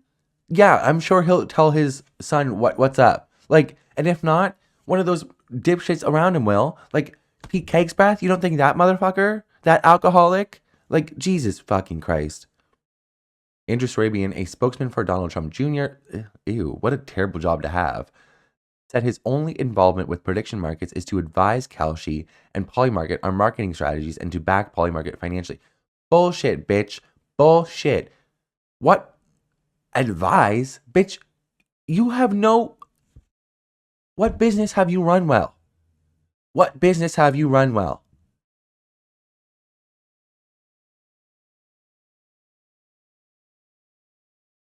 Right. Right. Okay? Like, don't fucking piss on my leg and tell me it's fucking raining, you dipshit. What are we doing here? This... My God. If his last name was not Trump, he would literally be in a trailer park. Like, I don't understand.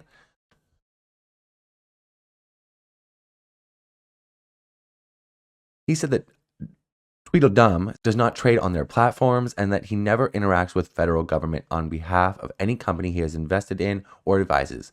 Bull fucking shit. I beg to fucking differ. Prove it. Prove you don't do that. The,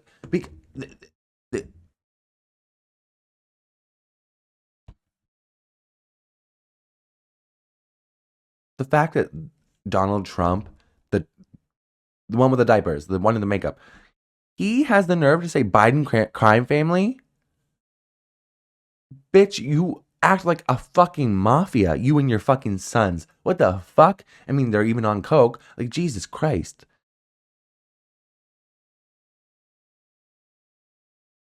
Donald Trump Jr. is a lifelong investor and entrepreneur with ventures in cryptocurrency.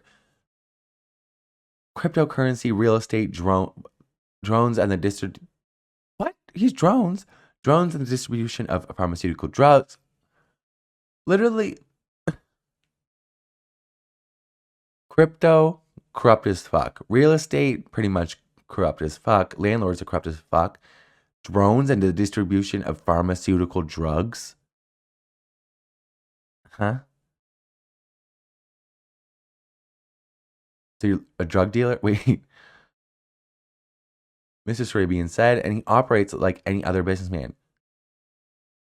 In 1980, if you know what I mean. The idea that Don, who has never worked in the government in his life, should cease working in the private sector and providing for his 5 children just because his dad was elected president is an absurd premise. Let's not, like, no. He has, no, like, no, bitch, shut the fuck up. If it was Hunter fucking Biden, you would have fucking something to say. Donald Trump Jr. would have fucking something to say. He is, like, what are we talking about? Prediction markets? He has a stake in prediction markets that literally have bets on their websites over Donald Trump's, his father, his decisions. I can't stand it when people treat me like I'm fucking dumb. Like, what are you fucking talking about? Like, what? The only conflict of interest that exists here is between the network of left-wing activists, wow, and their ideological allies in the media who keep using lies and baseless innuendo to smear Don. What, like calling him a cokehead? That's not baseless innuendo. I've watched his behavior, I assessed it, and I said, wow, this dude is visibly gurning on TV. Wow. And then further on, he went to go, he literally dabbed coke on his gums at the fucking inauguration, wasn't it? What are we talking about? Baseless innuendo. And it's not baseless innuendo. He has stake in these companies. That is prime for corruption. Like, what are we talking about? Mind you, all of his fucking companies that he's running are his father's companies. He's not a businessman. He's a businessman's son. Like, he just took over everything. Like Eric and Donald Trump Jr. did. Tweedledee and Tweedledum did. They're not businessmen. They're Nepo babies. And they are absolutely 100% corrupt. It's not baseless innuendo. Go look at all the fucking deals that the sons have made all over the fucking world with Trump golf courses and Trump properties and resorts and all these fucking, like, hello. My God. And all of these companies that he's running for his father, I'm pretty sure his father still has a stake in them. Like, it's 100% not baseless innuendo. And the network of left-wing activists and their ideological allies in the media, bitch, shut the fuck up. Like, shut the fuck up. Smear Donald Trump Jr. Like, you think we have to make things up and lie to smear Donald Trump Jr.?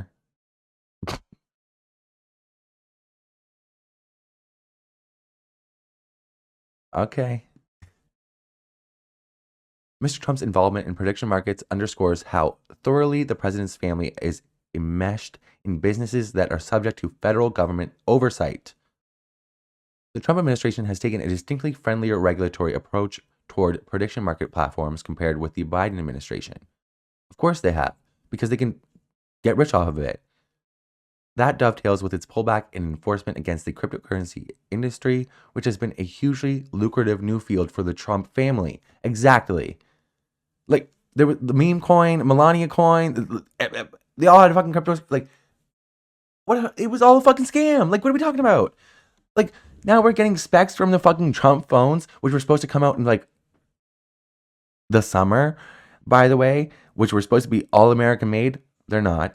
Now that claim has been taken off the website. Now all the specs have been uploaded on the website, and it's from Temu. It's pretty much like the only model with those speculations is one from Temu. It's just like, God, they are the biggest family of, like, con man, mafioso type, just corrupt billionaires, like amphetamine addicts. They're just the worst. Jesus fucking Christ. It also shows how eager companies are to have a Trump ally in their corner. Polymarket and Kalshi are neck and neck competitors, yet Mr. Trump is an advisor to both. Since President Trump's election, at least 7 other companies have announced that his son is either an advisor, a board member, or a director. Since President Trump's election, at least 7 other companies. So that is in total 9 companies that he's a board member or director or an advisor for. Okay, let's see his resume. Like, I would love to see his resume that he's qualified for all this shit. Except, like, and I don't want the fact that he's the son of the president to be on the fucking resume, bitch, because I'm pretty sure that's the only thing that he can offer you. Jesus fucking Christ. Prediction markets are exploding in popularity, offering what are typically yes or no questions on topics including sports, the Oscars, foreign events, and the price of silver. And what will be said in the announcements at a stupid fucking basketball game? Like, what? This is so stupid. Jesus fucking Christ. Together, Kalshi and Polymarket, a crypto-based platform, took in nearly $50 billion in trades last year, according to an analysis by Piper Sandler, an investment bank. Some research suggests that the online markets give better real-time signals than surveys or polls because they are more nimble and people are putting their money where their mouths are.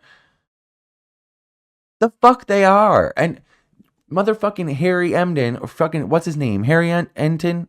That motherfucker uses, I think it's Polymarket all the fucking, it's either Polymarket or Kalshi or something. CNN is like now partnering with them. It's absolutely fucking insane. So now you can like bet on the odds of the new, and then they're gonna like report on it. Like, meanwhile, it can totally be manipulated still. Like, what are we doing? What are we doing?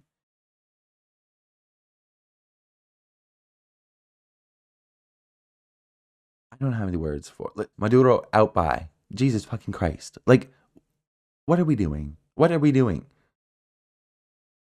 Traders are publicly anonymous. Anonymous. There's no, like, there's no oversight. Nobody is, like, managing this. Like, nobody is, like, checking to see if anybody on the inside is doing the one doing the fucking bet. Like, you can have insider, you can have prior knowledge, you can have, like, what the hell? Any outcome can be manipulated now because there's money behind, like, there can be money behind it.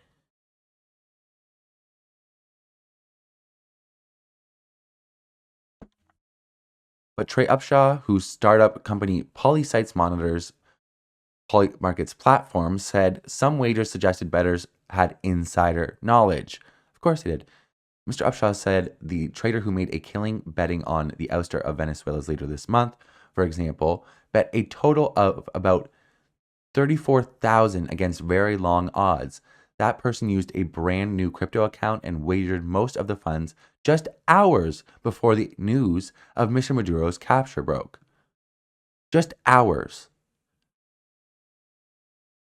So, like, anybody with insider, like, anybody, like, and you could be thinking, like, high up people, but, like, also anybody, like, if you're part of the military, you have your phone on you and you're getting the orders, hey, we're going to go be doing this. It's hush hush, but, like, we're going to be doing this tonight. Place a bet. Now you won $100,000. Like, what? Mr. Upshaw said that some trades about whether the president would pardon Changpeng Zhao, the billionaire founder of the cryptocurrency exchange Binance, before he did so, also stood out to him as suspicious. Kalshi's website states that people who have inside information or can influence the outcome of an event are prohibited from betting on it. But what's stopping them? What is stopping them? The company said in a statement that it forbids bets by government officials and checks trades against a database of politically exposed people. What? Shane Copeland, Shane Copeland, Polymarket's founder, has said his firm abides by all legal rules. Bullshit, bitch. The Commodity Futures Trading Commission is supposed to police insider trading on prediction markets, but experts say the law is so vague that it is virtually impossible to enforce. Gee, I would love for Congress to maybe do some regulation, but no, regulation has been vilified in America. It's very difficult for the platforms themselves to prevent this or the FTC to prohibit it, said Timothy G. Masad, who led the agency under President Barack Obama. Well, how about we just don't have them? Outlaw them. We don't need them. Never in my life have I ever been anti-vice, but I do think there should be a barrier in place to have to do these things. You cannot take a hit of nicotine from your phone. You cannot get drunk from your phone. You know what I mean? Like, there's a barrier in place to that. You have to go to the store. You have to go to the store and buy cigarettes. You have to go to the store and buy liquor. You have to go to the casino and gamble. You have to go to the races and bet on horses. There should be something in place. Like having to go to a bookie. Like, this is way too accessible. Like, there's no reason that we should all have a casino in our pockets. And then further on that, we don't need prediction markets. Like, we just don't need them at all. Like, what the fuck? Some operators argue that the prediction markets actually benefit from traders who are in the know because it makes for more accurate odds. What? Yeah, like, they're not polls. They're not polls, bitch. It's not a poll. It's a fucking bet. Like, what are we talking about? I'm so tired of them treating it like the fucking prediction markets are polls. That's not polling. Go ask people a question. You don't need to fucking get them fucking put money down on it. What the fuck are we talking about? Jesus fucking Christ. During the Biden administration, the Trading Commission tried to limit the scope of prediction markets and forced exchanges to register with the agency. But last February, Caroline D. Pham, the acting chair at the time, said the agency had unfairly constrained an important new frontier in harnessing the power of markets. Bullshit, bitch. And then it needed to back off. Back off? No, it needs to front on. What are you talking about? That's the whole point of that's the whole point of the fucking agency, bitch. Like, what do you mean? No, what? The current commission interpretations regarding event contracts are a sinkhole of legal uncertainty and an inappropriate constraint on the new administration, said Ms. Pham, who had served as commissioner during the Biden administration and took over the agency temporarily under Mr. Trump. She resigned last month when Michael S. Selig, appointed by Mr. Trump as chairman, was confirmed by the Senate.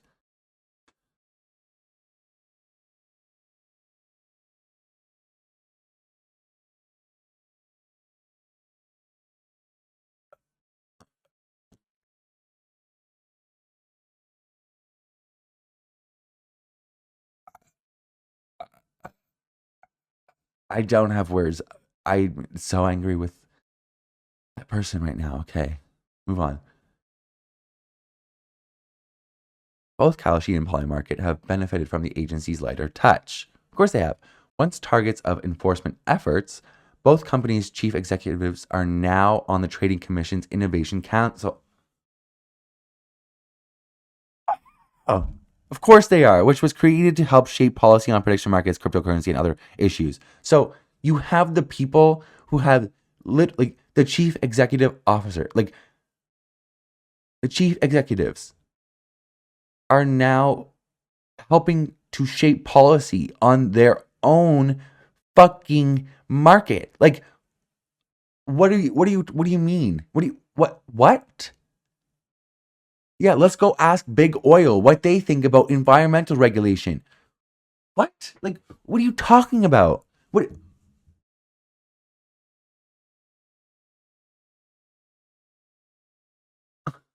My God. What? Okay. In late 2023, the agency banned Kalshi from offering trades about the outcome of congressional elections, arguing that such activity would undermine state gambling bans, spread misinformation, and threaten the public's trust in elections.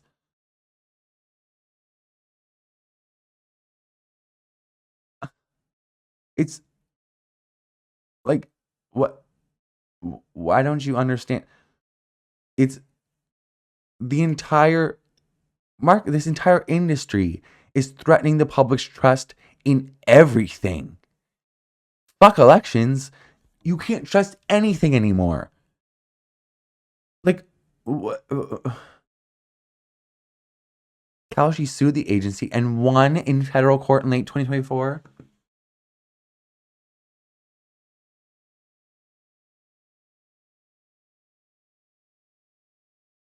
Okay.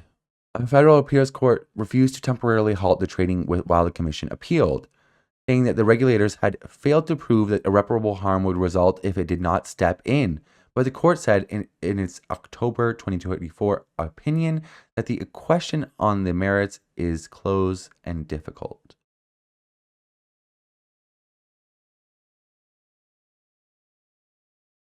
A week before Mr. Trump's inauguration, Kalshi said it had hired the president's son as a strategic advisor. Of course they have. Like, right, a week before. Oh my God. 4 months later, the Trading Commission dropped its appeal of the election.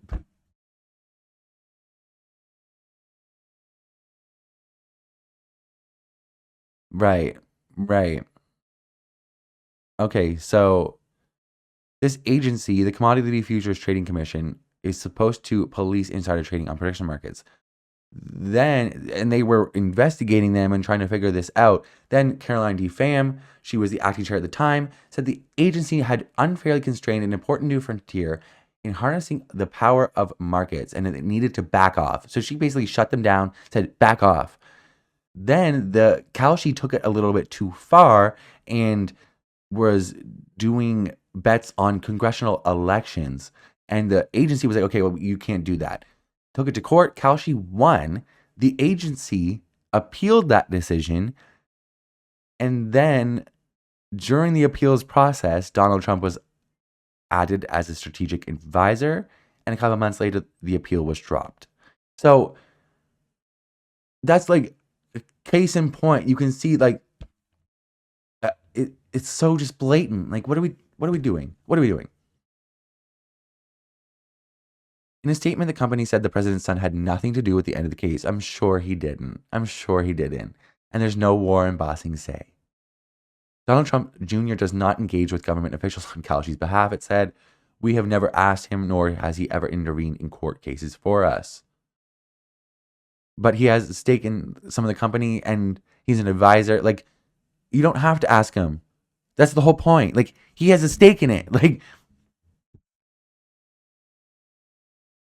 Polymarket's dealings with the Trading Commission date to 2022 when it agreed to pay 1.4 million fine for failing to register as an online trading platform.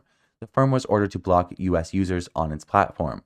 After Polymarket took surge of bets about the 2024 presidential election, the FBI raided the apartment of Mr. Copeland, seizing his phone and other electronic devices. The Trading Commission also investigated. How nice it would be to actually have people who are competent in charge. In July, Polymarket announced that both the Justice Department and the Commission had closed their inquiries. After cooperating and engaging, we've been cleared of any wrongdoing. I'm sure, Mr. Copeland said on social media, justice prevailed. So in July...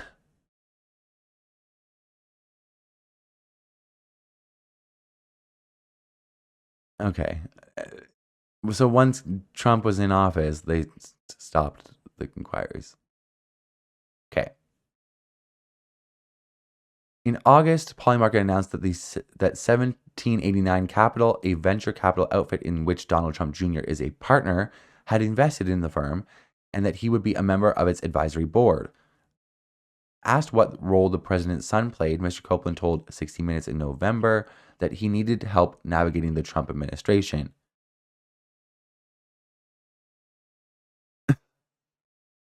Yeah.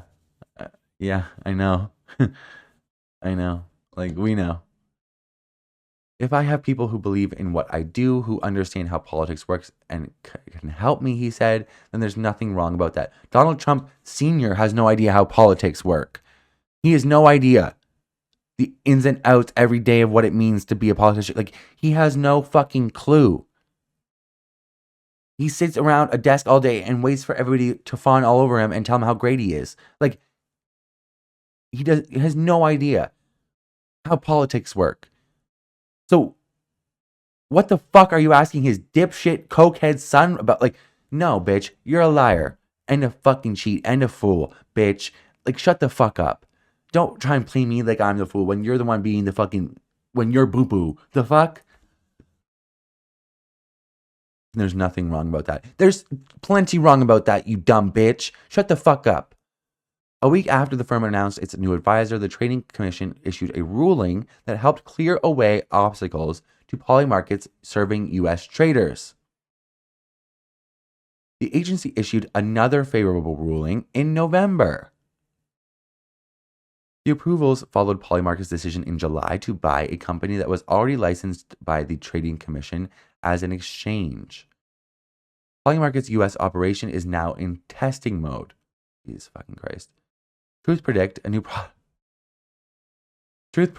product of Trump Media and Technology Group, may be close behind it. In 2024, Donald Trump Jr. earned $813,000, mostly in stock, as one of the firm's directors.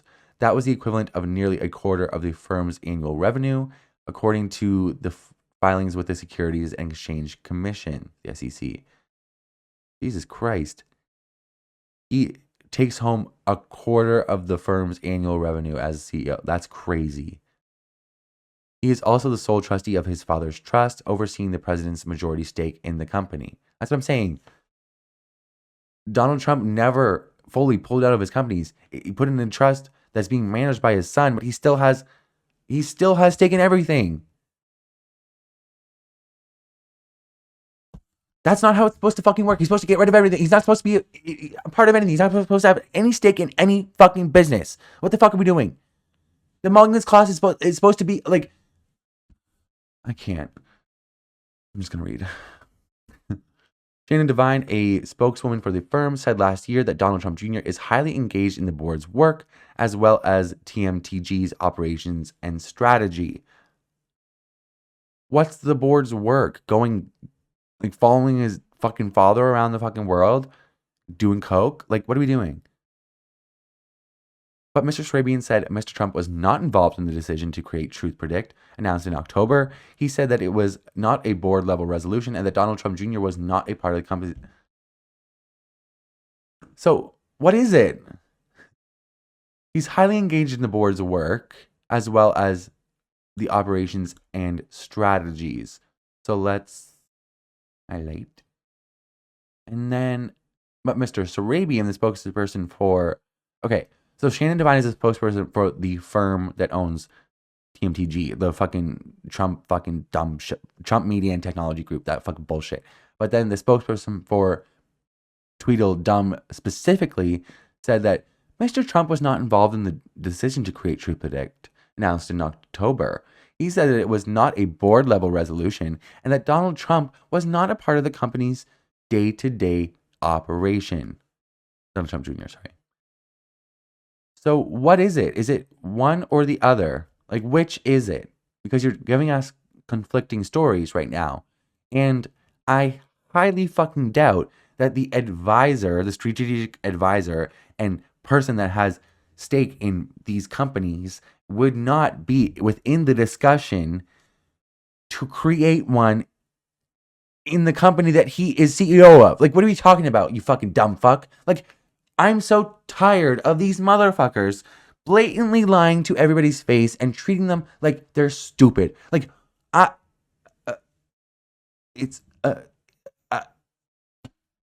they're just asking you to throw all logic out the fucking window for these dipshits, for these dumb fucks. Hello. Trump media said Crypto.com, its partner in various crypto ventures, would help run the operation. I'm sure it will. The platform will allow users of Truth Social, who nobody fucking uses that website. Nobody uses that. Like, what the fuck are you talking about? Where the president routinely posts about official business and politics. He's pretty much the only person that posts on there. To trade on topics including sports, inflation, interest rates, and gold and oil prices, it said. Like, who?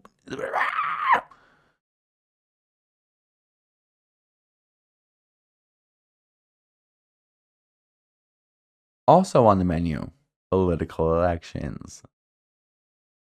Of course. I just don't understand. Like, I, the I, I'm sorry. I don't have the words to, like, it's hard to verbalize how just like everything is becoming so fucking dystopian. Like, it's just everything is gambling now. Everything is a gambling or scam, and like you can bet on anything. You can manipulate the odds of anything. You have to question the outcome of almost everything now. Like, it's insane. I saw Hassan talking about this. There was a bet whether or not he was going to Zohran Mamdani's inauguration. And that's like, he could easily, he's like a multimillionaire, I'm sure. He could easily fucking put some money down and go or not go, or and tell his friends what he's gonna do. Like, and they could all make a ton of fucking money. Like, what the fuck? Is that how we want to live? Like, what are we doing? Like, I've seen reports that this is one of the gambling now is one of the fastest growing sectors in the past like 5 or 6 years. And it's like there's little to no regulation, especially with these online sports betting, online prediction markets. Like, anybody can just manipulate the outcome or manipulate the odds to get a payout. Like, I don't want to have to like think about like when you're watching a game and an outcome happens, you have to question and ask yourself, did they really win or did somebody throw it? Like, there was an investigation announced today, I believe, or a lawsuit where like 20 people were caught with like insider trading or like shaving points so they would win bets. Like, it's like everything is just up for debate on whether or not it was actually real. Like, anything and everything. If everything is a fucking bet, then what is real? Like, the uh, I don't have any more words. I can't. I'm just getting angry. All right, have a good night, everybody. Keep your eyes open. This is fucking bullshit. I can't deal with this. The whole fucking economy is gambling and fucking AI. Now we're betting on fucking everything, and we have AI. It's taking all of our jobs. I'm so tired. Like, the world is going to hell in a handbasket. The fuck? Okay, so as we watch the authoritarianism get ramped up in this fascist regime that is the Trump regime, we need to be cognizant of not only the violence on the street, but also the violence that's happening within ICE detainment centers. I believe the number was around 32 people that had died in ICE custody in 2025 alone. There were reports of somebody being lynched. He was hanged with his arms and legs tied. How would he be able to tie himself up in a noose and kill himself if his arms and legs were tied? It just like the depravity of these people is fucking insane. I saw a report today that uh it, I believe it's in California. There's a case that is likely to be ruled a homicide, and I'm pretty sure they talk about it in this article. But it's just fucking insane. Like, it's just straight up the Gestapo. Like, there is no if, ands, or buts. Do not collect $200. Do not pass go. Go directly to fucking jail, you Nazis.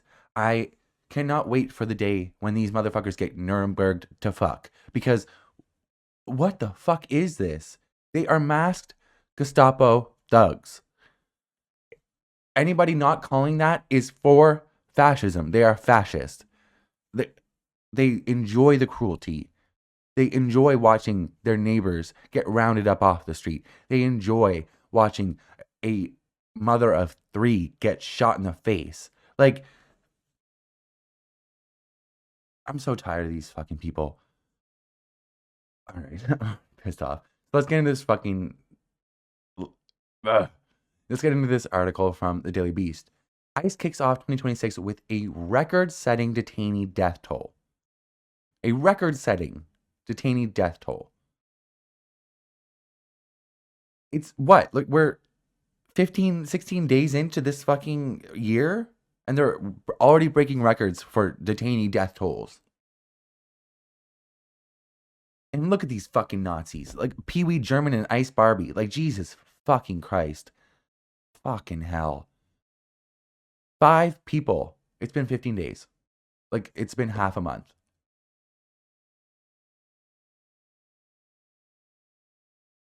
Five people have died in ICE custody in the first 15 days of 2026, putting the agency on track to smash a grim record amid mounting scrutiny of its actions.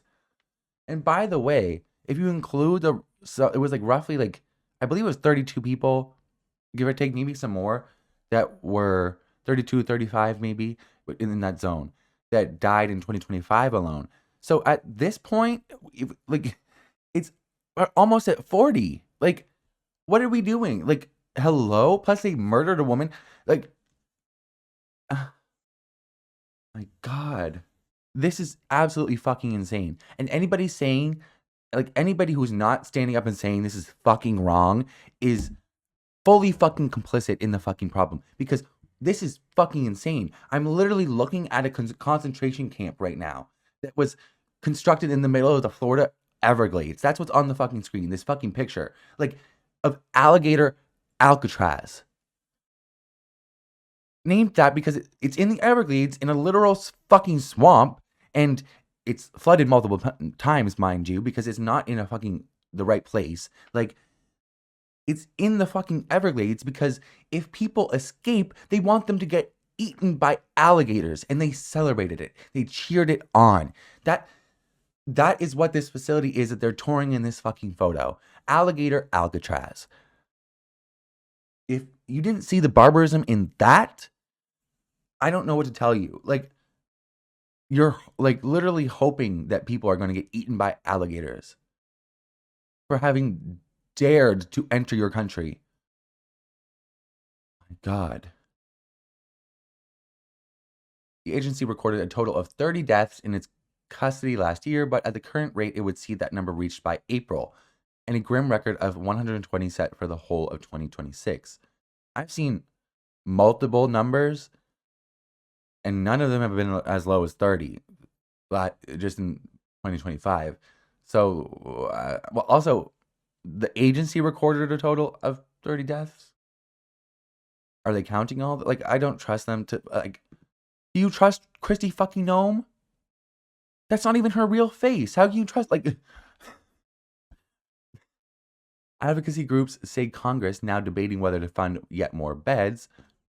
And if they do, if any Democrats vote to fund more, like, to vote to fund ICE more, needs to be primaried to fuck.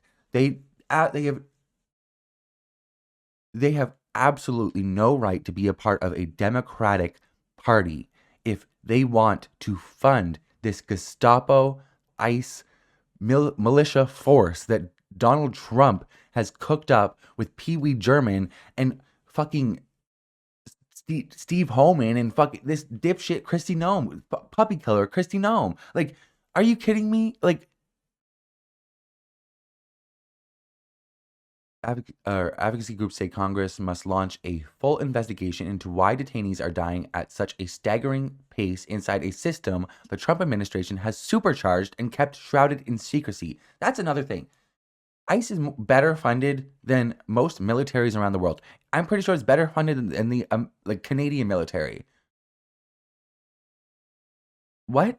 Like, what do you what? What? I know for a fact the budget of ICE is billions of like tens of billions of dollars higher than our deficit is in Canada. Like that's an insane amount of money for this domestic militia that you like of and a lot of people have been fucking saying it and it's fucking true. Where have the Proud Boys been? Oh, why have they been so quiet? Oh, right. Because they're all in ICE. The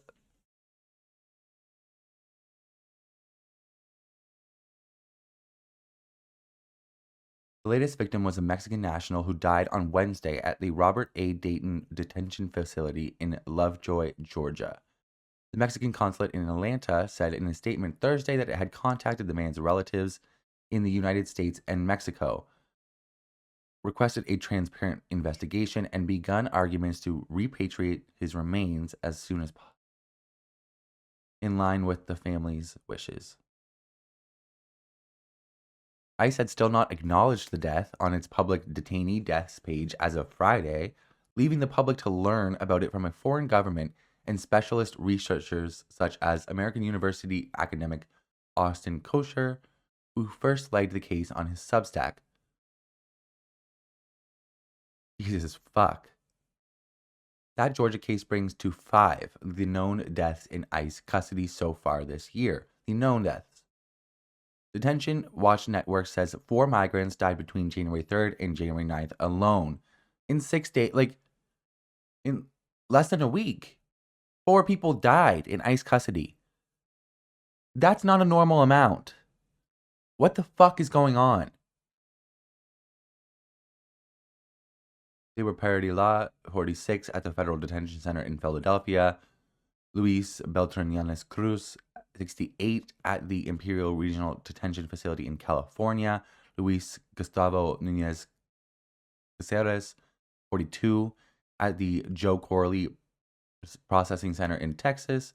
And Geraldo Lunes Campos, 55, at the Camp East, Montana complex near El Paso. So, Geraldo Lunes Campos was the one who I mentioned earlier. I didn't mention my name, but I mentioned his case was likely to be ruled a homicide because somebody witnessed guards with their hands around his throat, choking him out. And then they tried to say that he killed himself. The,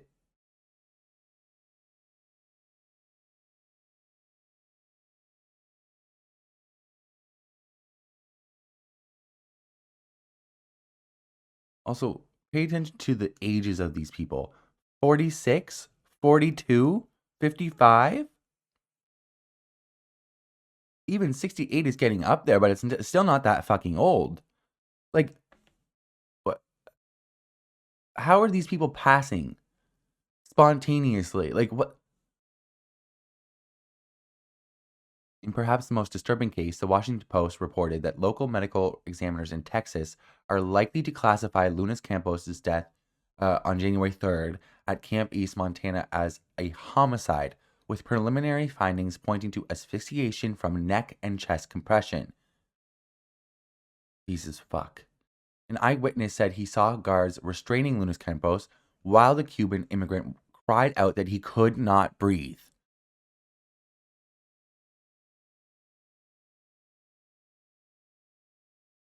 He just responded to his death with a statement which said he was a god. I think one of the most depraved parts about this whole organization, I mean, every part of it is depraved, but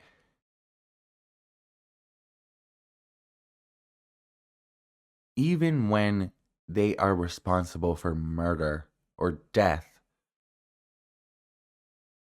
and even if they aren't the ones responsible, even when somebody dies, they do not have the dignity or the respect for human life to not slander those people.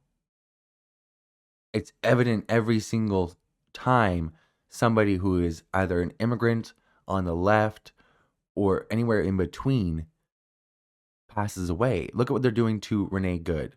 Look at what they're doing with this man. Like, they said he was a criminal, illegal alien and a convicted child sex predator, and claimed that he was trying to take his own life, but violently resisted the security staff and continued to attempt to take his life.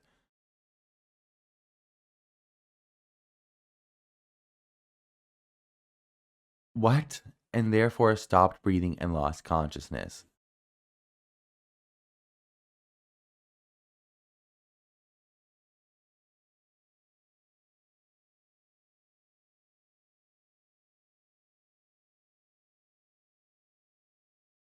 I'm, I'm getting so I understand, like, the language is something that's small, like the actions are probably more important to focus on, but calling people aliens has never ever in my life sat right with me. And I understand I understand what the definition means, but you are intentionally trying to dehumanize somebody. Language matters.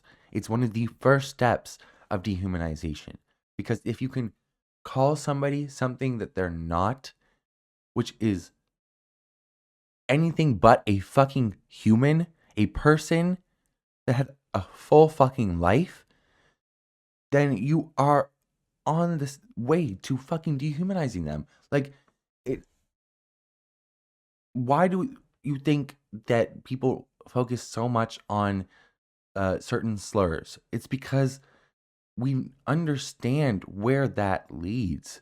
It ends up going somewhere, and this is the result of this type of language. The criminal illegal alien, he died. And nowhere in this statement did they say that he was a person or that it was unfortunate.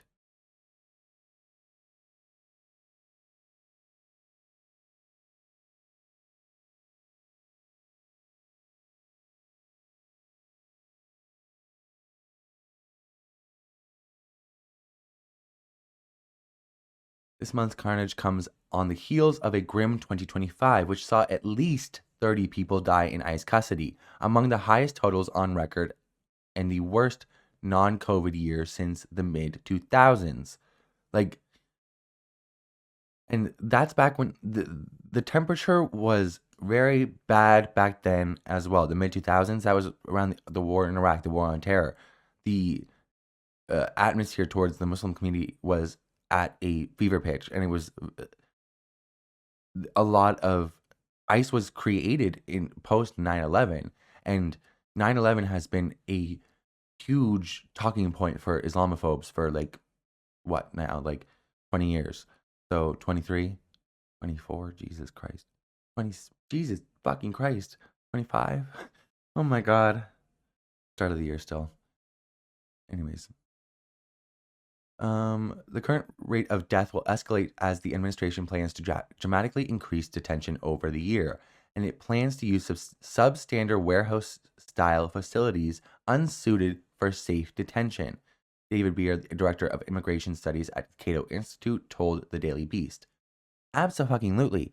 We saw Alligator Alcatraz and how fucking poorly put together it was, like hodgepodge, just fences and tarps, and it was flooded multiple fucking times. The conditions were fucking terrible. Like, people were had to like drink out of like toilets, and the toilets were fucking disgusting. Everything, like, there was the bugs were terrible. Like, they're in the middle of the fucking swamp. Like, and it's just tarps keeping them from the outside. Like, in the middle of Florida in the summer.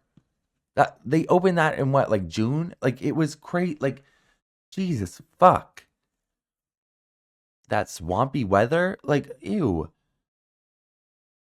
Rather than show regret for the deaths, the administration has repeatedly shown contempt for the detainees who die by raising irrelevant details about their legal history. We cannot expect them to oversee these facilities responsibly. A fucking man. Scream it from the rooftops, brother. Because what the fucking hell? Like, this administration, I'm going to read it again because fuck. Rather than show regret for the deaths, the administration has repeatedly shown contempt for detainees who die by raising irrelevant details about their legal history. We cannot expect them to oversee these facilities responsibly because that is the fucking truth. Because it does not fucking matter what somebody's history is. They are a human being who deserves to be treated with respect and decency, even in custody, even if they break the law. That actually is called human rights. Like, what are you talking about? This is not the fucking gulag, bitch. Like, what the hell? Oh my God. Sorry, I'm getting mad today, but like, I'm so tired of like having to come up on here and talk about this shit every day. Is like, I care about it, so it's fulfilling in one way, but it's just infuriating sometimes. And I've only been doing this for a small time. Don't get that much backlash because I don't have that much of an audience. But it's just, even being a politically minded person is just infuriating every single day. Even if you're not a politically minded person and you're seeing everything happen around you and you're an American, like I it's just insane. It's so frustrating and it wears you down. And it's designed to, and that's important to remember, but also important to remember that it does fucking suck. And like, oh my God. Just gotta keep on trucking, but Jesus. Tara Gandhari of Detention Watch Network told The Hill, under the Trump administration's massive expansion of the detention system, loss of life in ICE custody is truly staggering. It's devastating, enraging, and must change now. I absolutely fucking agree. Jesus Christ. Ugh, my God. Ew. What the fuck is this? Why are you showing me him? Ew. That person has lost all brain cells. Like, I don't know if it's too much cigar smoke. He's just been injecting steroids straight into his brain at this point. Like, I don't know. That person needs psychiatric help.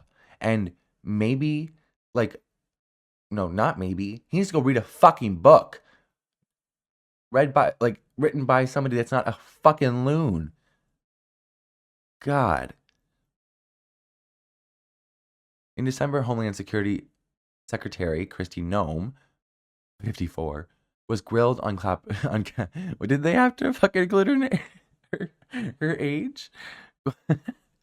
She tries to look not 54, but she is 54. She looks worse than 54 in that trying to not look it, but anyways. She was grilled on Capitol Hill after 4 detainees died in just 4 days, pushing the Trump-era death toll beyond the entire Biden administration in under a year. 4 detainees in 4 days, pushing the Trump-era death toll beyond the entire Biden administration in under a year. More people have died in ICE custody in the first year of Trump than 4 years of Biden. And during Biden, I don't know, I saw, because I was very tuned into it, there were so many detention centers with terrible conditions. Like, that was one of my biggest criticisms of Biden, was that he did so little to reform ICE and how bad the detention centers were under him. And he didn't do anything to regulate them better. And it pissed me the fuck off. There were human rights violations happening all the fucking time under Biden. And Nobody was paying attention to it. It's just now is on the fucking street and it's coming for everybody else. And now you fucking have to pay attention to it. So people are. But this is not fucking new. And like the fact that it's 4 times as worse now, basically, like what I my God. Those deaths are unfolding inside a system that has ballooned under Trump, Nome, and White House Deputy Chief of Staff Stephen Miller, Kiwi German, Goebbels Jr., like the piece of fucking shit. Bald and short, two of the worst things you could be as a man. And that's probably why one of the reasons that he's such a fucking terrible person is because he's internalized how unfuckable he is. Jesus fuck. And he's torturing all of us. Like, he's bald and he's torturing people who have hair. Like, I can't do it. When Trump returned to the office in January 2025, immigration detention held roughly 40,000 people. That's insane. And 40,000 people. Like, what? Your immigration system is the most fucked up in the world. Like, Jesus fuck. Well, maybe this hemisphere, I don't know. By late November, that figure had jumped by nearly 75% to almost 66,000 people. With ICE publicly reporting daily populations of around 69,000 and capacity approaching 70,000 beds, the highest in history.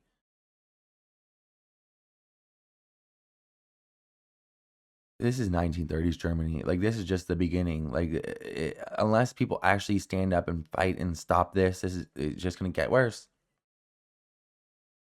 We've seen it before. You can just go read a history book.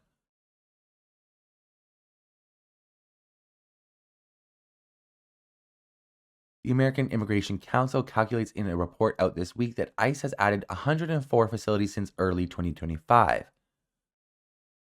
Oh my God. Nearly doubling the detention network. Oh my God. New sites, they're consecrate, I'm sorry. These are concentration camps. What are they? What else are they? They're rounding up people of a certain background, an ethnic descent, and sending them to facilities to be locked up. Rounding people up indiscriminately because they are of a certain descent and sending them to detention facilities. I'm pretty sure I just described the beginning of the Holocaust. Did I not? The fuck? Ugh. New sites range from county jails offering a handful of beds to mothballed prisons, tent cities on military bases, and even state-run centers like the infamous Alligator Alcatraz. Most are run by private contractors. Of course they are. Just like everything in fucking America. Because everything's for fucking sale. But like, Jesus, fuck! Sorry. With help from Trump's One Big Beautiful Bill Act and a $45 billion multi-year appropriation, ICE now has close to $15 billion per year available for detention through 2029. You have 800,000 people on the street right now in America.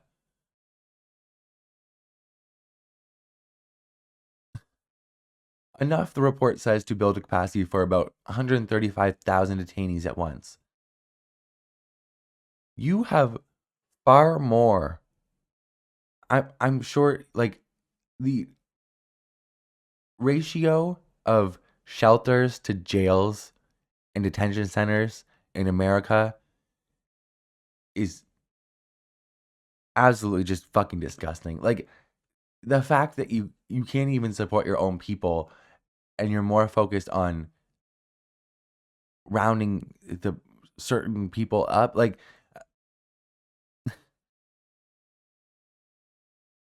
all of this is going on. Meanwhile, the economy's in the shitter. Inflation has not improved. It's actually gotten worse.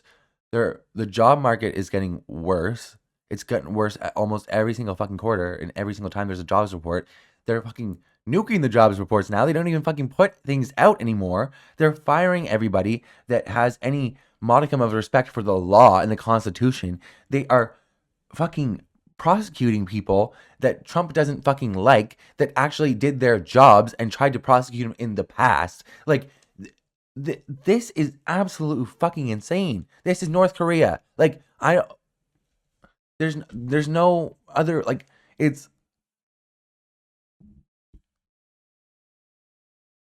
like, this is 1930s Germany. I don't have any other fucking example to give you in the fucking current moment on the top of my fucking head. But this is what it fucking is. This is what it fucking looks like.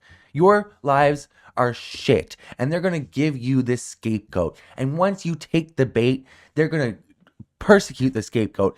And meanwhile, your life's still fucking shit. Did your life get better? Did your life get better? No? Oh, so maybe it's the trans people. Maybe we should go after the trans people.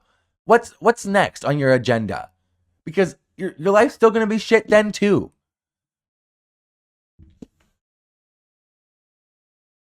Who's being locked up also has changed. The council finds that aggressive at-large arrests in communities, mass worksite raids, roving patrols, and surprise redetention at court hearings, which is illegal, I'm pretty sure, have helped drive a 2,450% increase since last January in the number of people with no criminal record held by ICE on an average day. Oh, I thought they were going after they're going after the criminals. No, the fuck they aren't. This is what mass deportation looks like. So that sign that you were holding, yeah, that's what it meant, you dipshit. Fucking hell. Joe Rogan and fucking Andrew Schultz and them fucking the podcast bros trying to like come out and virtue like, oh, I didn't think it was gonna be this. This is exactly what they fucking said they were gonna do, bitch. The fuck, this is what mass deportation is. This is what you voted for. This is what you supported. Stand by it. Have some fucking conviction or come out against it. Don't do this both sides bullshit. Don't stand on the fucking fence, you fucking bitch. Like, God, Joe Rogan is the biggest bitch on the fucking internet. Like, Jesus fucking Christ, you're a cuck to billionaires. You're a cuck to Trump. You're a fucking little bitch is what you are. Like, you can take as many MMA classes as you want. You can inject yourself with as many steroids as you want. You will always be a fucking bitch, Joe Rogan. Fuck you. Most of the growth in detention since October has come from people with no convictions. 600% increase at large arrests by federal law enforcement officers. 600%. Just in Trump's second term alone.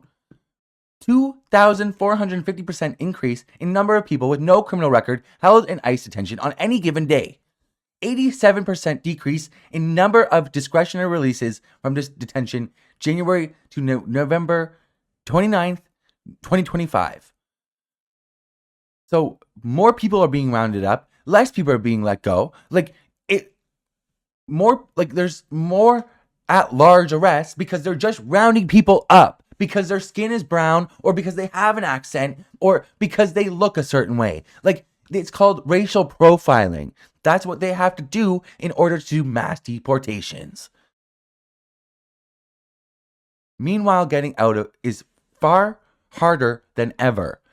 And it's far harder to find wherever the fuck your loved one, your family member, your friend, your neighbor is, because they do not tell you. It's so unorganized. There's no oversight.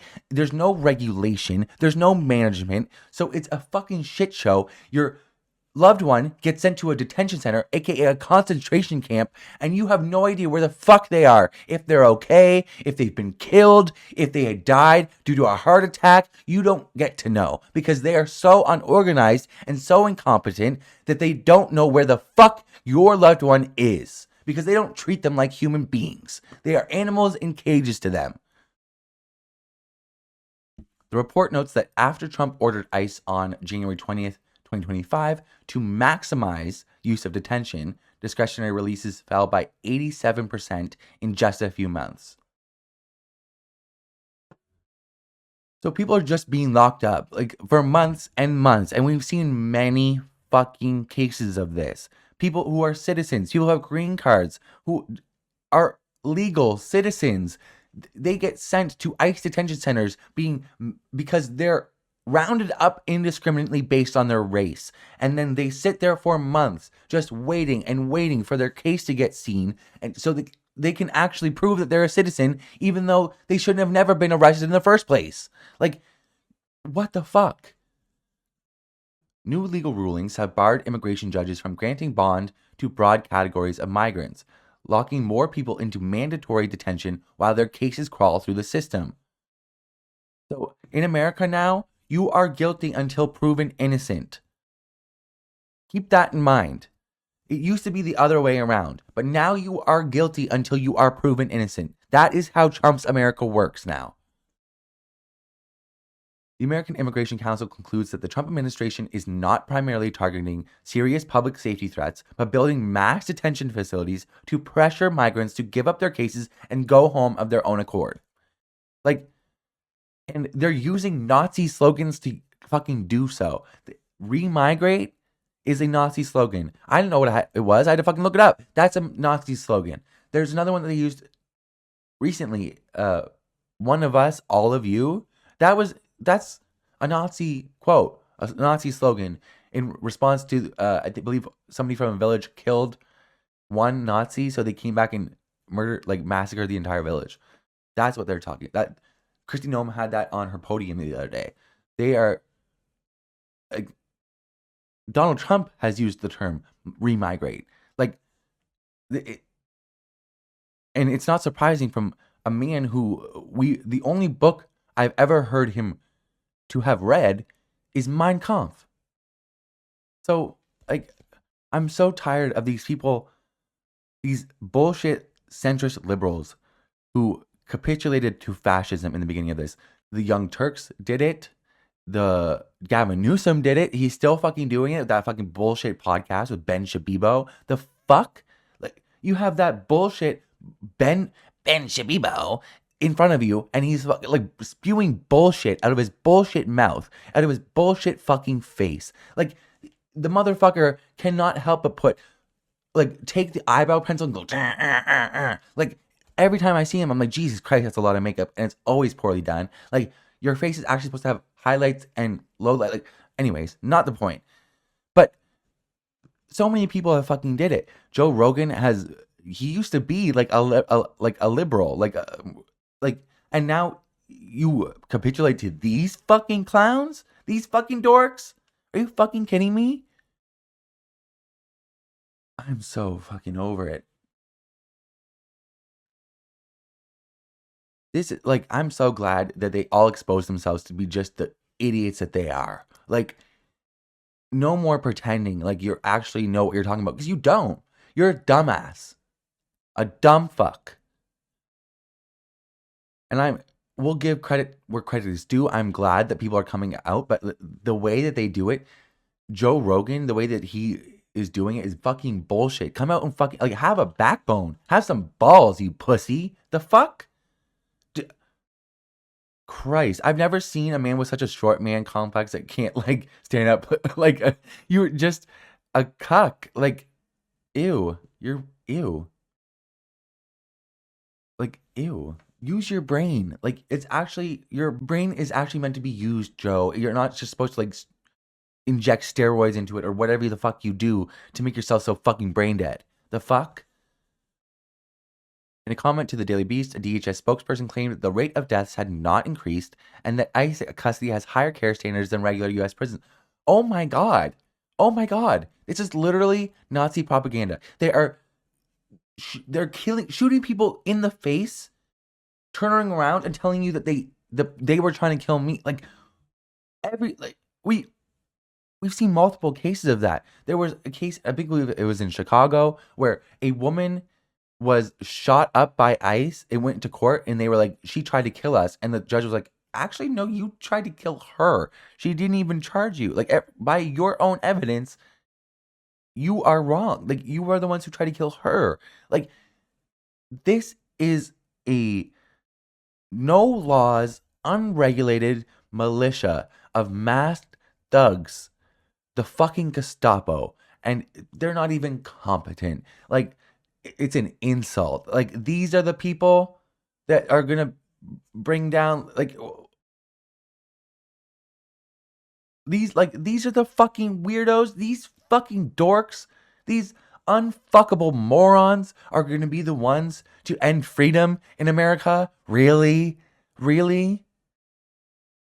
Oh my God. Like, the, I they're the mix of like the ideology of like certain like literally evil movie villains, but with like paired with just the lamest unfuckable losers on the planet. And it doesn't fucking like, oh my God, I can't do it. JD Vance, Stephen Miller, Kevin Hassett, Marco Rubio, Donald Trump. Ew. That old clown?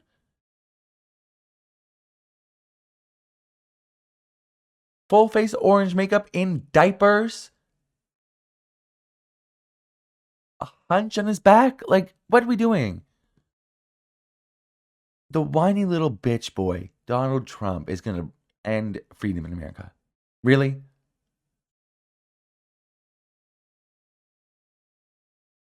It's a long-standing practice to provide comprehensive medical care from the moment an alien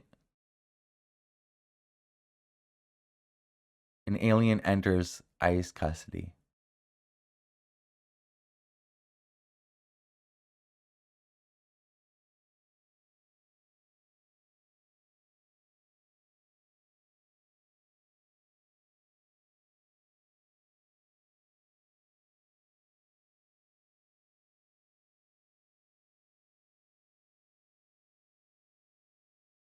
The language is intentional.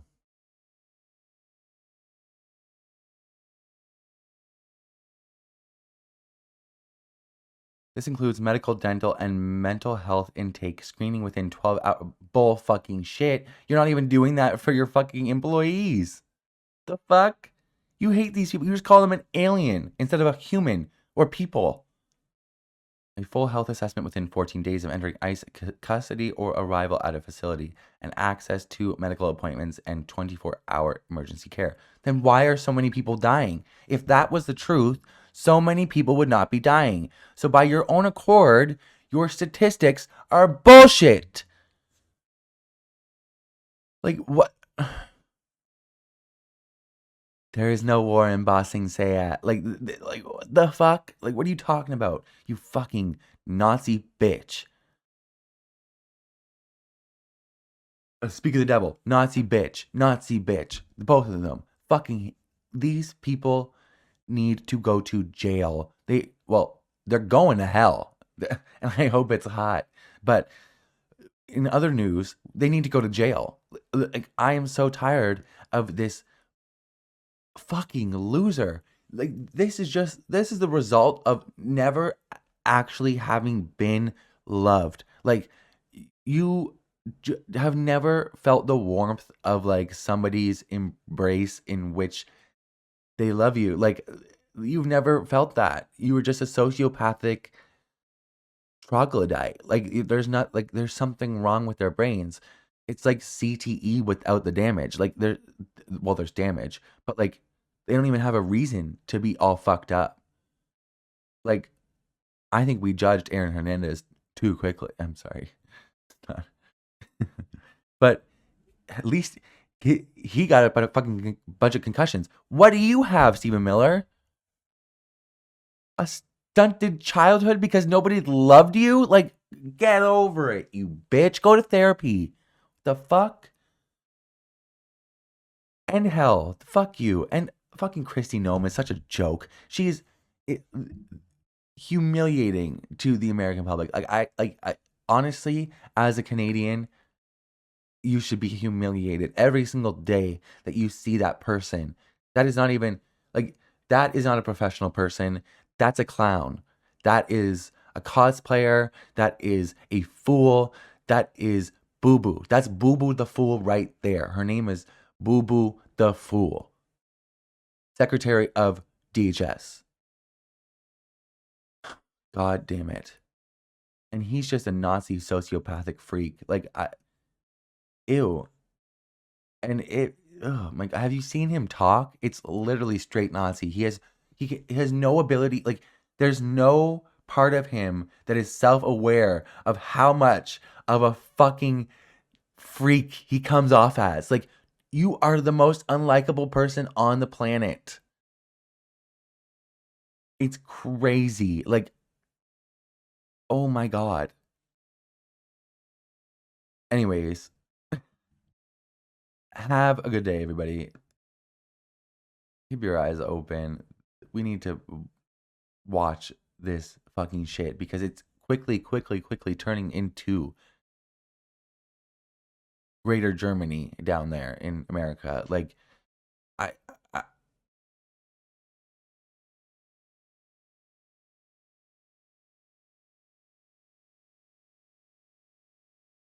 don't have the words to verbalize how just fucking insane this moment is and how important it is to stand up and fight against it.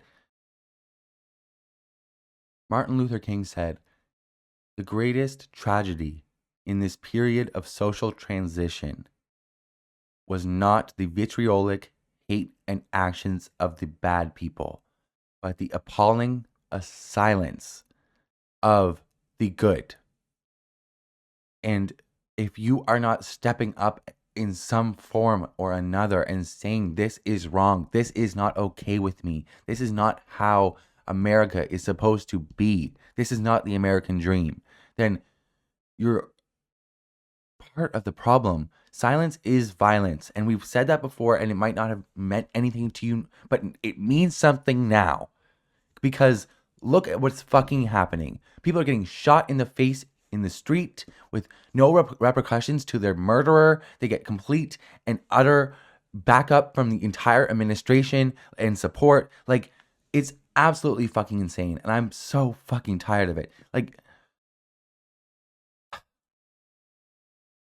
if you have any modicum of a voice, any modicum of a platform, you should be speaking up tenfold right now. Because what the fuck is this? This is absolutely fucking insane. If you ever ask yourself, gee, I wonder what I would have done in Nazi Germany. Well, you don't have to wonder anymore. You're there. You need to stand up and say something's wrong. You need to fight back in some way. Go fucking protest, organize, call your congressperson, do something. You need to fight back. Otherwise, they're going to take over and it's going to be North Korea. Or even worse, because it's not an homogenized country like North Korea is. And oh my God, they're going to start coming for more people than immigrants. There will be another group they come for next. It will probably be trans people, and then queer people, and then people who have been first generation Americans who were born here but their parents are from a different country. They're going to continue to move the goalpost unless we stand up and say, hey fucker, we're not letting you fucking do that. So sorry to get scoldy, but I'm just saying, it's extremely fucking important that we stand up and say this is fucking wrong. And it's not even my fucking country, but I understand how this will affect me. And my country has been threatened multiple fucking times. And if Greenland is attacked and taken over, it will be a huge threat to my country. And I live very fucking close to Greenland. So, anyways, we all need to do our part in this. It is not just a battle against immigrants. It is not a battle against queer people. It is not a battle against people of color. It is a battle against the American people. It is a battle against the values of America. Good American values. This is not what they are. All right, everybody. Like I said, have a good night.